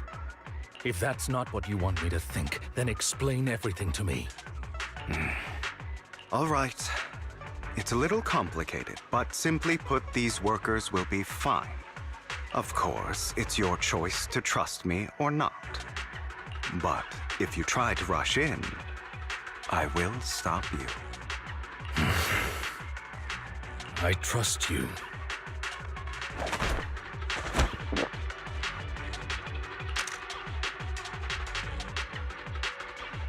All right. That's the evidence. Now we can go and beat them into the ground as much as you want. Don't forget, you owe me an explanation. Also, don't overdo it and kill them. Even if they're the worst of the Ravenlock family. All right, Your Holiness, Saint Lycon. God damn it! Who the hell are you? How dare you mess with the Ravenlock family? Ravenlock. Savor the name while you can, for it will soon cease to exist. What's that supposed to mean? It means exactly what I said. I think this might be good for you. Sever your ties while you can. You still have a chance to walk your own path. The family's honor comes above all else. Is that really what you think? I saw the compassion on your face just now. You're not from the main family, right? That's why you were assigned to these trivial tasks. But in reality, there's no need for you to keep playing this boring game for them. I don't have a choice. From the moment I was born into the Ravenlock family, You always have a choice, if you're willing to act. All right, let's end the small talk here. Don't worry, Lycon. I didn't hit them too hard, just enough to keep them quiet. How's that? My acting's pretty good, right? As always, a certain someone should take some lessons from you. I'll leave the rest to you then. Okie dokie.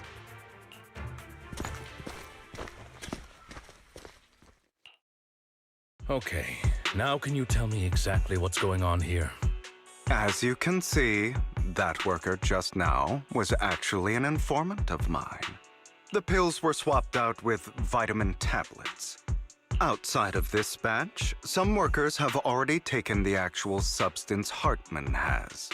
But rest assured, the antidote for it is already in development. I found the best in the field to help, and with the data I collected before, we should have results soon. I wanted to ask.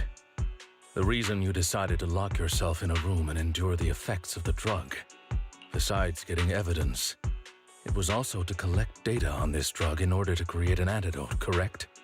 It seems you're not completely beyond hope. I thought you were just being stubborn.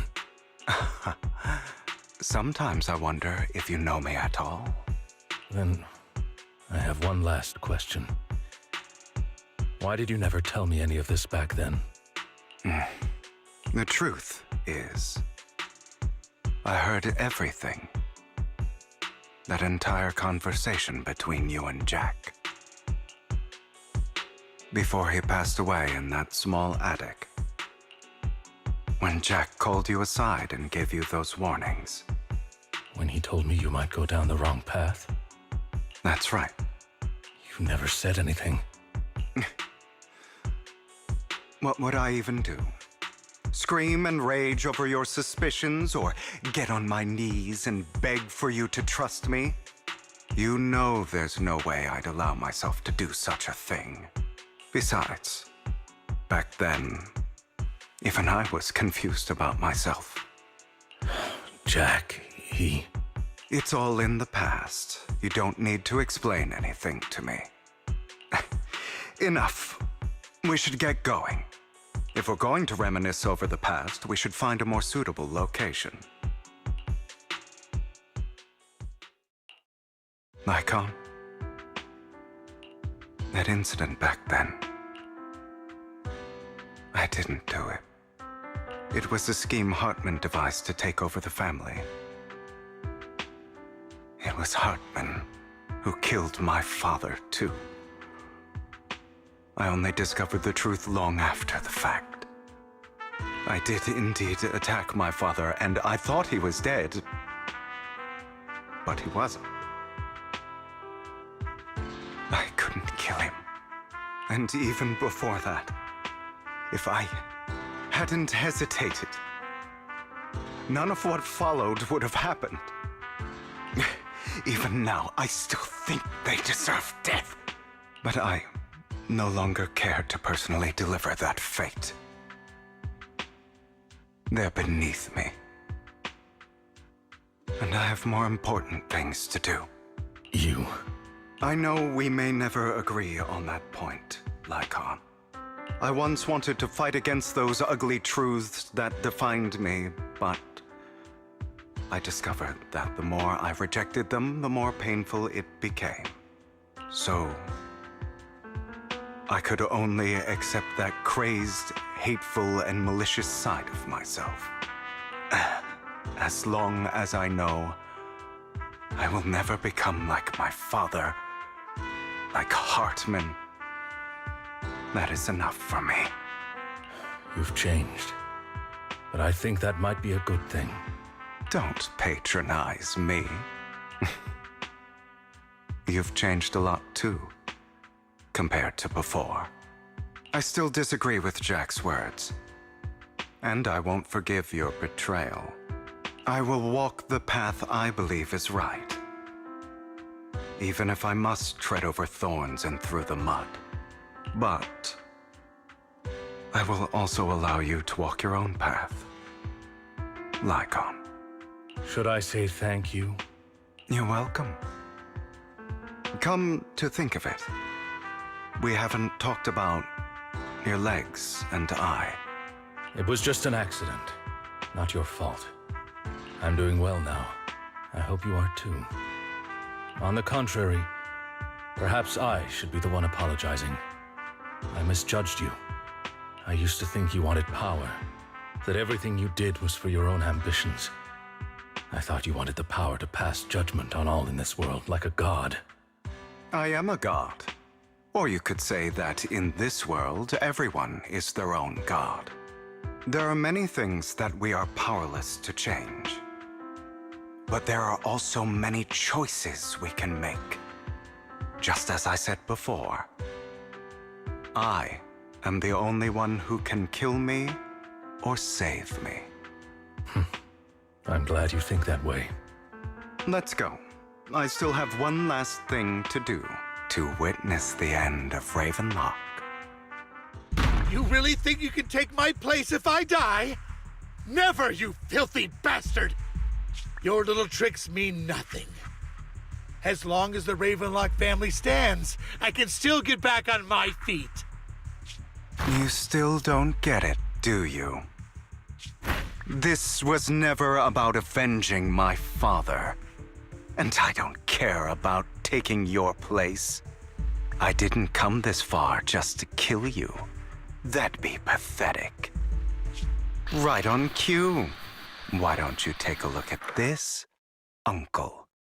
On behalf of TOPS, I'd like to clarify that we had no involvement in the Ravenlock family's actions. TOPS is officially terminating all partnerships with the Ravenlock family, effective immediately. We will have no further affiliation with them. Are you crazy? What the hell do you get out of ruining the Ravenlocks? You want to be a petty thief forever? Thief? Oh, Uncle. Allow me to reintroduce myself. I'm the name people whisper about. The one who robs the rich and gives to the poor. I'm the master con artist who can fool anyone, anytime. I'm the leader of Mockingbird. The one who turns every headline into my own stage. I have friends who'd catch me if I fall, partners who'd shed tears for me, and allies who always have my back. I am Hugo Vlad. You're the one who needs the Ravenlock name. I never did. You ungrateful bastard! You should have never been born. You flatter me. Same goes for you, Uncle. You've done well, Vivian. You had better give me an explanation. And here I thought this would be a touching reunion. What's with all the anger? Hugo, I'm a member of Mockingbird too, and I mourned your death. Listen, Vivian. I don't want you or the people you cherish to get caught up in danger because of me. I've always been selfish, so I don't hesitate to use you all as variables in my plans. But it is because I am selfish that I also don't want my failures to affect my treasured companions. In any case, if you were in the same position, would you not make the same decisions? Lycon's taking care of everything outside. We should go. Also, Belle, thank you. And I'm sorry for the whole act where I threatened you. It was the only way for Hartman to drop his guard against you and leave you be. I, Hugo Vlad, am forever indebted to you. Master Proxy, although it is late, there is some important intel that I must give you now. So, Lycon, you knew about Hugo's plan to fake his death? I was simply playing along. After all, I could not determine whether Hugo's plan would pose a threat to you. You are a student of the mayor's late friend, and I am obligated to protect you. You still have that habit of finding awkward excuses when you're embarrassed. Mr. Hugo Vlad, if you have any important intelligence to share, please do so with haste. I need to return to rest before midnight. You two sure are close. For the sake of a certain old fossil's sleep schedule, I'll keep it brief. I learned from Camille that Dina intends to embed the sacrifice core into the sacrifice. Apparently, it will make the sacrifice much stronger. Sacrifices created this way will not retain their minds and will indiscriminately attack all living beings, including their creator. So the Exaltists don't do this. It would bring them no benefit. But Dina's concoction can control people's minds. If a person takes the pill and is injected with the serum Landon left behind, the sacrifice would be under its creator's control. Although the dormant sacrifice has been destroyed, Dina found a batch of that serum her father created and wants to create new sacrifices. Never mind the sacrifice. Hartman's sacrifice core is a fake. We don't know where the real one's gone. The real core has always been here. Here? In Lord Phaethan's video store? Vivian, do you remember when I suggested you give that collectible to our dear Proxy? I remember. But that was just an ordinary pendant. And I've met the person who submitted it. She has absolutely no connection to the Exaltists. How about our dear Proxy take out that pendant so we can take a look?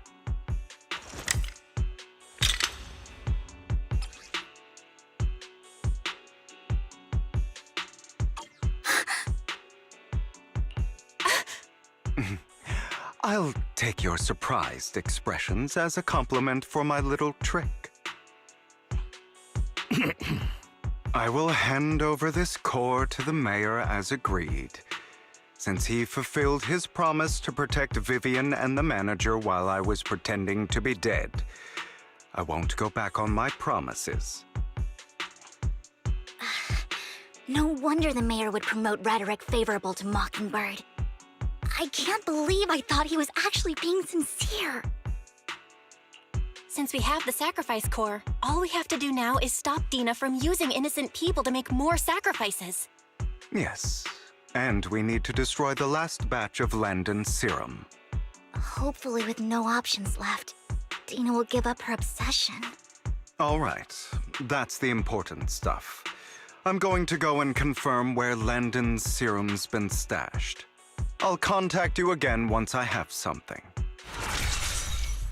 More of Landon's serum survives than expected. Fortunately, since they're still here, it means Dina hasn't executed the final step of her plan. There is likely a lot more stashed around here, and we have yet to locate the missing people. Our actions here won't go unnoticed. Perhaps they're making plans to deal with us on their side. With Landon and Dina's concoctions combined, she may be capable of creating a sacrifice that obeys her. If it comes to that, this will get far more troublesome. How about we split up? Hugo and Lycon will destroy what remains of the substance around here, and Vivian and I will go search elsewhere. Very well. Let's go with your plan. But be careful if you encounter Dina and her people.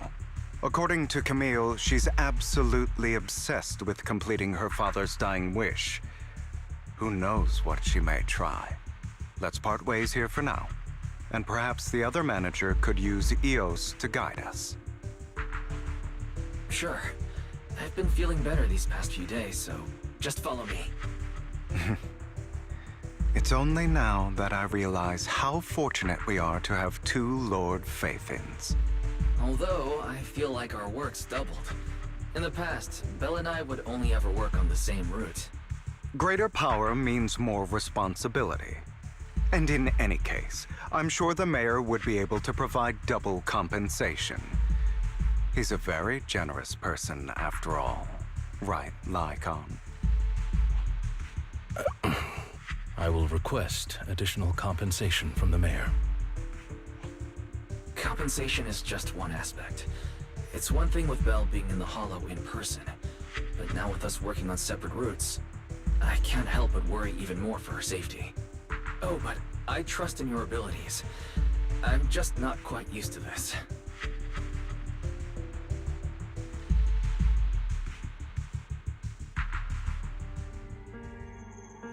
This is the future I saw. Lord Pathan.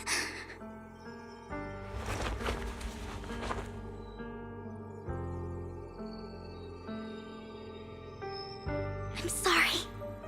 This time, I will make sure the future I saw does not come to pass.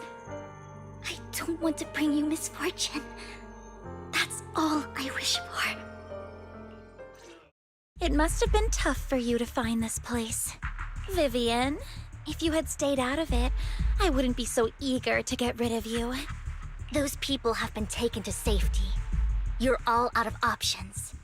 They're just mere test subjects. So what if they get away?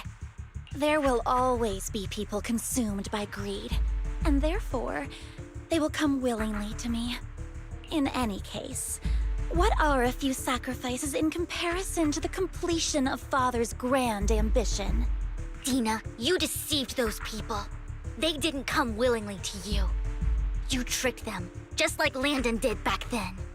Deceived? Father gave hope to those who had everything taken from them by the Hollows. Vivian, you once rejoiced at the hope Father offered you, too. Before Father took you in, you were no more than an omen of disaster that no one wanted. It was Father who gave you shelter and a purpose for existing. Do you remember the first time you bestowed a blessing under Father's guidance? How did you feel when that person looked at you with adoration and gratefulness? That was the first time you felt hope. Like your existence had a purpose, right? Don't forget that it was Father who, through what you call deception, gave you hope. And you, what have you done? You basked in Father's attention and everyone's adoration, only to destroy everything. Do you think that by leaving the Exaltists, those people will live better lives? Of course not. Those who suffered under the Hollows will only continue on as walking corpses, without the hope Father gave them. Do you really think you're some sort of savior, Vivian? In the end, you're just an ungrateful brat who brings misfortune to those around her. It was you who destroyed everyone's hope. Not everyone wants to live in false hope, Dina. You say it's because of greed that people willingly become your sacrifices. Perhaps those people aren't entirely virtuous. But that greed is just wanting to live a better life beyond the Hollows. What you and Landon have done was never about giving people hope, but exploiting it. Stop lying to yourself. Deep down, you know what Landon did was cruel. No. Back then, when Landon wanted to inject you with the serum, the fear in your face was as plain as day. I saw it all clearly. If all of this is as righteous as you claim, then why did you make such an expression, Dina? Don't look at me with such pity! Father did nothing wrong. All of this is to make something of the Hollows other than disaster. That's everyone's only hope. Dina, it's not too late to stop. Stop living in this lie. You know what would happen if a sacrifice loses control and escapes the Hollow. It's not the Hollows that are to blame for those people's deaths, but the hope you keep talking about. That will cause more despair and claim more lives. That is merely the necessary sacrifice to accomplish a greater goal. No one deserves to be a sacrifice. Your hypocritical magnanimity disgusts me. I can always go and get more test subjects if they've escaped. and I will be able to replicate Father's serum with enough time. With you gone, I'll be able to complete Father's gift to the Creator and fulfill his last wish. Camille, release the failed subjects. Lady Dina. Camille, are you going to do what you did before? You keep saying you'll follow the Creator, but it's all lies. Lady Dina, the Hollows took my family from me. I understand that there's no way to get back what I've lost. It was Lord Landon who told me that the Creator would guide me. One day, Hollows will no longer be disasters. Everyone will be able to survive inside them. I look forward to the day when this hope becomes reality. I watched you grow up, and I know that you've always looked up to your father. He gives you hope, and I destroyed that hope with my own hands. I know the pain of loss, so I've always felt guilty. I want to atone for the hope I destroyed. But Dina, I don't want to ruin more lives, and I don't want to continue watching you destroy yourself. Vivian is right. Not everyone wants to live in false hope. So, please, stop. Camille, are you abandoning me too? I'm not abandoning you. I just don't want to see you go past the point of no return. The point of no return? I passed that point ages ago. No, Dina. You can still turn back. I'll be your way back. Where are you going, Camille? I made a deal with Hugo and the mayor. If someone needs to take the fall for this, let it be me. I did it. All of it. I've been forcing Landon's only daughter, Dina, to research how to create sacrifices. I colluded with the Ravenlock family for my own gain. Everything Dina did was under duress. Since I've kept her captive for so long, she doesn't have the skills to survive as an independent member of society. She'll need a caretaker and teacher. Someone who will look after her and educate her. No! I refuse, Camille! I refuse to accept this! Dina, I'm going to dispose of those failed subjects. I won't allow it! You'll die! I won't allow it! You can't leave me. I command you! You've always followed my orders, and you will follow them now! It wasn't your orders that I've been following. My younger sister, who was stolen from me by the Hollows, also had such beautiful red hair. When Landon told me the Creator could bring me hope, you were standing there, right behind him. I was certain, then and there, that this was the hope the Creator had given me. Start over, Dina. You still have so long, so much time. You'll make friends, find people who love you, and make many beautiful memories. That's not what I want! Camille, you're not allowed to die! I won't allow it! I won't allow it! Goodbye, Dina. And I'm sorry, Vivian. I'll leave the rest to you.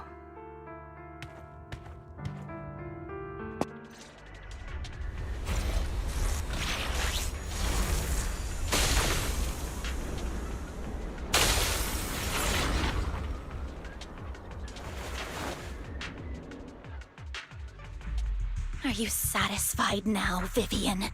You were the one who brought yourself to this point. You're saying this is all my fault. Losing my father, losing Camille. I wish you had never come into my life. At first, when Father brought you home, I was happy. There are so many Exaltists, yet Father never allowed me to get too close with any of them. I never had any friends either. But when Father brought you back, he told me to take good care of you. that you were my first friend. I was also so happy the first time you took my place in helping Father select a person to receive the blessing, because it meant you were different from all those other people. You could stay with me. But soon, I grew jealous. You took the attention that should have belonged to me. You even took Father's love from me. It's only because of my ability that Landon... I know, but... Vivian, jealousy is something you cannot control. Of course, the same goes for fear and hatred. I was terrified that one day you would look at me and shed tears. I knew if that day ever came, Father would not hesitate to force the blessing upon me. And when that day did come, I hated you for causing my father's death. Tina, you knew everything about what happened back then, so... why are you still defending Landon? And why didn't you tell me back then? If I had known earlier, maybe I could have found a way. Because it's the only thing that makes me more special than you, no? It proves I had Father's trust. I was more useful to him. Vivian, you said you wandered without a home ever since you were young, hated by anyone you encountered. You were happy to gain recognition from everyone and help Father when you were among the Exaltists. But in the end, you discovered you were being used, so you felt betrayed and hurt. Then, what about me? All I ever had was my father. I've never known a life outside of the Exaltists. Ever since I was young, my only purpose was to help Father select who was to be blessed. The only purpose I had was my father and the Exaltists. I've never been taught anything else, Vivian. It is what little value I have, and have ever had. In the end, you took even that from me, and completely destroyed it. You think you're doing good and fighting evil. You've only managed to affect a small part of your world. But have you ever wondered if maybe that's all there is to my world? I never wanted to hurt you. You were also my first friend. And that's why I wanted to save you back then. Save me? You and Camille all talk about saving me. Why don't you understand? To me, loss is so much more painful than death. Tina, you can start over. Everything Camille did was so you could live on. Let's leave the Hollow together. There are so many amazing places in New Eridu. This time, I'll take care of you. I've also met so many amazing people. I'm sure they'll love you too.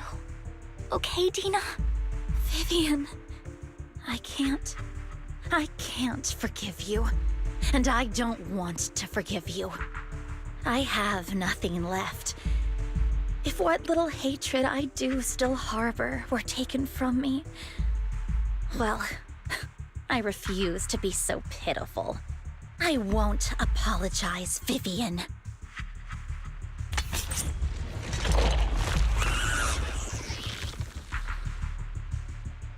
I don't want to hate myself, so I can only hate you for killing my father, and hate Camille for leaving me. That's just the kind of person I am. Hateful and despicable. I refuse to owe anyone anything. I refuse to feel regret. I won't. Vivian, I will keep hating you. I will take all who are precious to you. I will also hate Camille, so I won't do as she wished and start a new life. Vivian, if you had never existed, if I had never, you would be... Lord Phaethon, please do not interfere. She was my first friend. I'm going to bid her farewell.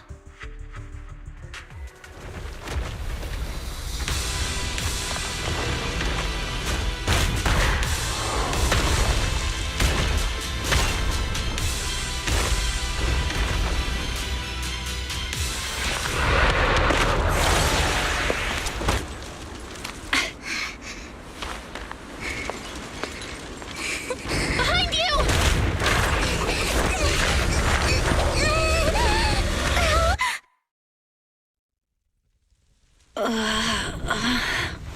happened? What the?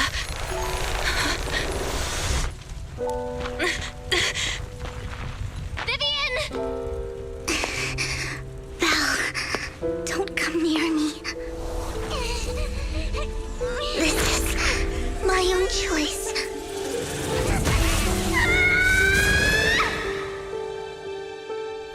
I will change the fate I saw. Vivian! I just want you to remember me when I looked my best. Vivian! Vivian, your body.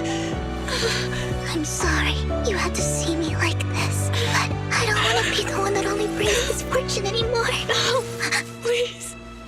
No. It's so warm, and the night is beautiful.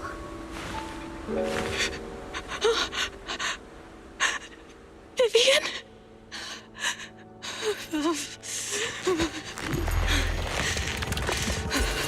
No. It can't end like this.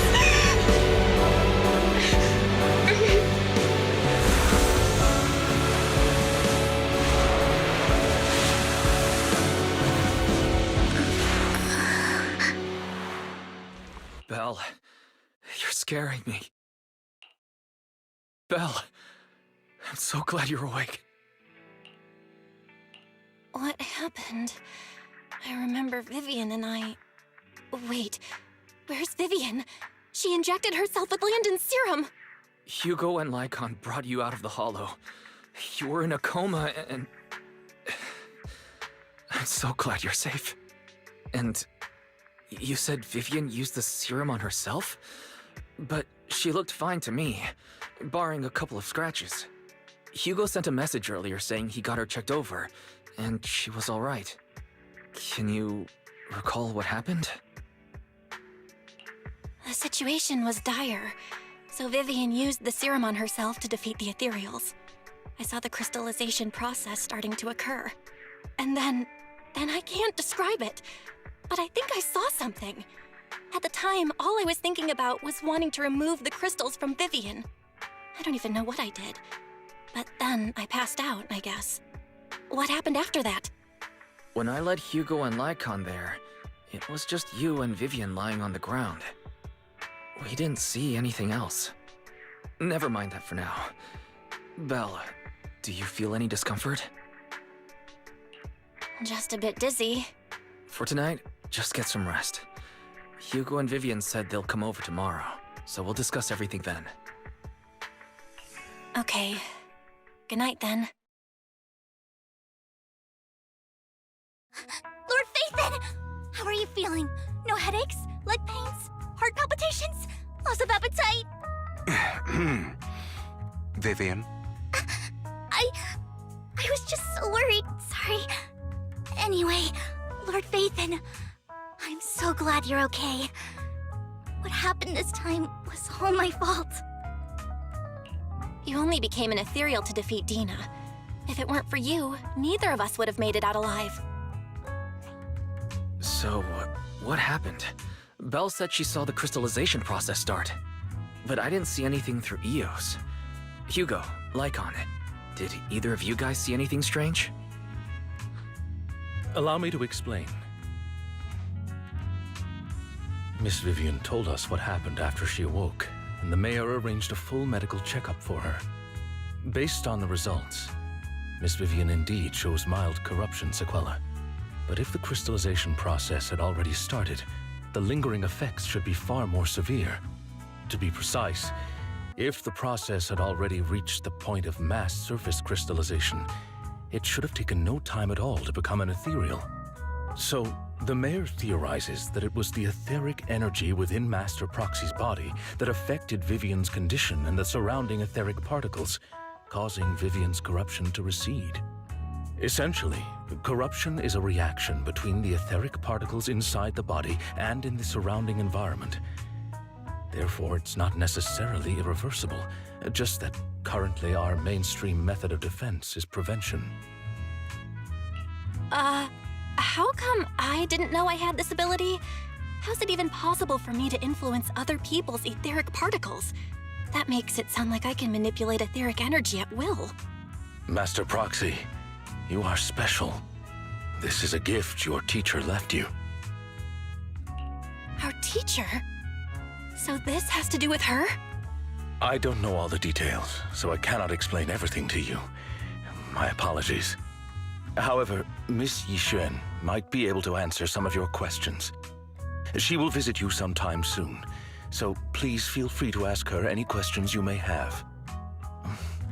She has quite an eccentric personality. If she causes you any inconvenience... If she causes trouble, can I file a complaint about her to you? Master Proxy, you have always been a people person, so I trust you will handle things just fine. That just makes me more worried. In any case, the mayor has asked me to give everyone his most sincere gratitude. Unfortunately, the mayor could not come personally, but has promised everyone a favor. Provided it's within his means, he will offer his unconditional assistance once. There is no time limit on this favor. Unconditional, What if I wanted his position as mayor? If that is what you desire, then the mayor and his subordinates will be first in line to vote for you in the next election. As for the other votes, you'll have to work for them on your own. But should you assume office, I hope you take full responsibility for handling all day-to-day matters and lead by example. By sheer happenstance, the mayor has provided you with a copy of his current assignment, the City Waste Sorting and Processing proposal. Old fox. Well, can I request Lord Phaethan's? The mayor imagined you might ask. I have prepared all the necessary documents, and the ceremony expenses will be covered by the mayor as a gift. As long as Master Proxy agrees, we can sign and process the documents immediately. But this matter requires mutual consent and cannot involve coercion, confinement, or one party's lack of consciousness. Stop! I would never do that to Lord Phaethan! Probably. At least not today. As for you, Master Proxies, the mayor has some sense of what you desire. That said, he hopes you might speak with Miss Yixuan first before you decide the timing of that favor. I did not expect that such a spiritual entity would exist here. It appears this street is a geomantic gem. A spiritual entity? His name is Howl, and I guess you could say he's a neighbor of mine. Is there something special about him? No, I was simply a bit surprised. It's rare to find such an intelligent individual of this breed. Even huskies can be really smart. Howl is proof. You're right. Yet, being overly intelligent comes at a price. It must stay here for prolonged periods of time, parted from its owner and unable to move about freely. Both a blessing and a curse. However, it seems quite happy. We've strayed a bit off topic. Since you're back, let's discuss our partnership. Nice job. Good air circulation, excellent layout. Very suitable for a business. Your bamboo here are also very energetic. It seems your fortune is good when it comes to wealth. Didn't expect you to understand feng shui. Thank you for your blessings. But who exactly are you? I suppose this is our first official meeting since parting ways in the Hollow. Now that both of you are present, allow me to reintroduce myself. My name is Yixuan, a mystic from Yunquei Summit. Wait, mystic? Like those people in movies who can tell your fortune and go around blessing people? This is my first time meeting one in real life. But what's Yunquei Summit? Just an ordinary sect of the mystic arts. Our disciples travel all across New Eridu and sometimes collaborate with authorities. Currently, I'm affiliated with the Hollow Investigative Association. Right now, however, I'm here to discuss a partnership in the name of the Mayflowers. So, what sort of partnership are we talking about? I have reviewed the documents provided by the Mayflowers. You previously underwent an implant surgery. After recent adjustments, abnormalities occurred. These abnormalities bear resemblance to the craft practiced by us at Yunquei Summit. If you are willing, I can teach you how to better control your abilities. To better control my abilities. It sounds great, but there's no such thing as a free lunch. Since you're willing to teach us your craft, Shifu, you must want something in return, right? That's right. Mayflower will have you join me for some investigations. Looking at my divination results, this will be a complicated and very likely dangerous matter. He's still going over the details, but should have more information for you soon. You can wait until then to decide.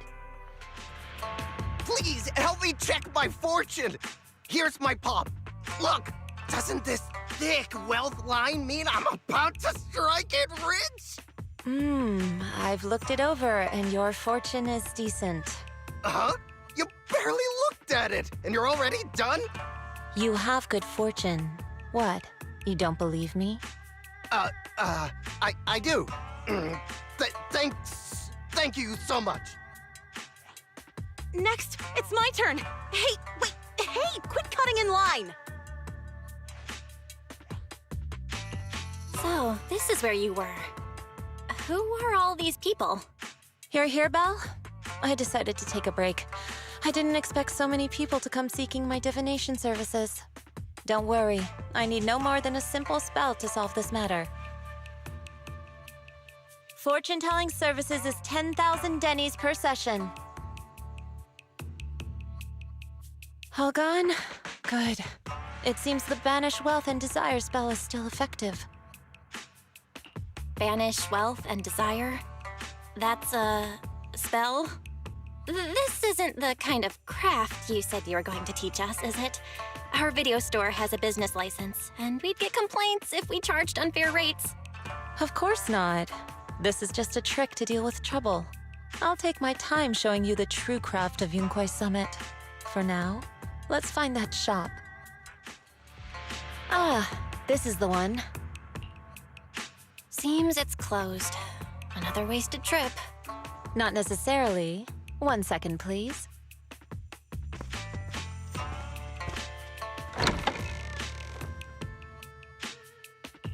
Huh? Is there someone inside? Relax. The boss prefers to do business with people they know. They like their peace and quiet, so they rarely open for customers. I'm an old acquaintance and just wanted to retrieve something. What a strange private business. Shifu, what exactly are you retrieving? Just some things needed for our future investigations. You'll know in time. Really? Shifu, I feel like you're always so mysterious. Rest assured, I'm not hiding anything from you. It's simply because the correct time has not yet arrived, so there is no need to rush. Since we've already obtained what we came for, let's part ways here. There will be plenty of time in the future. We will certainly meet again.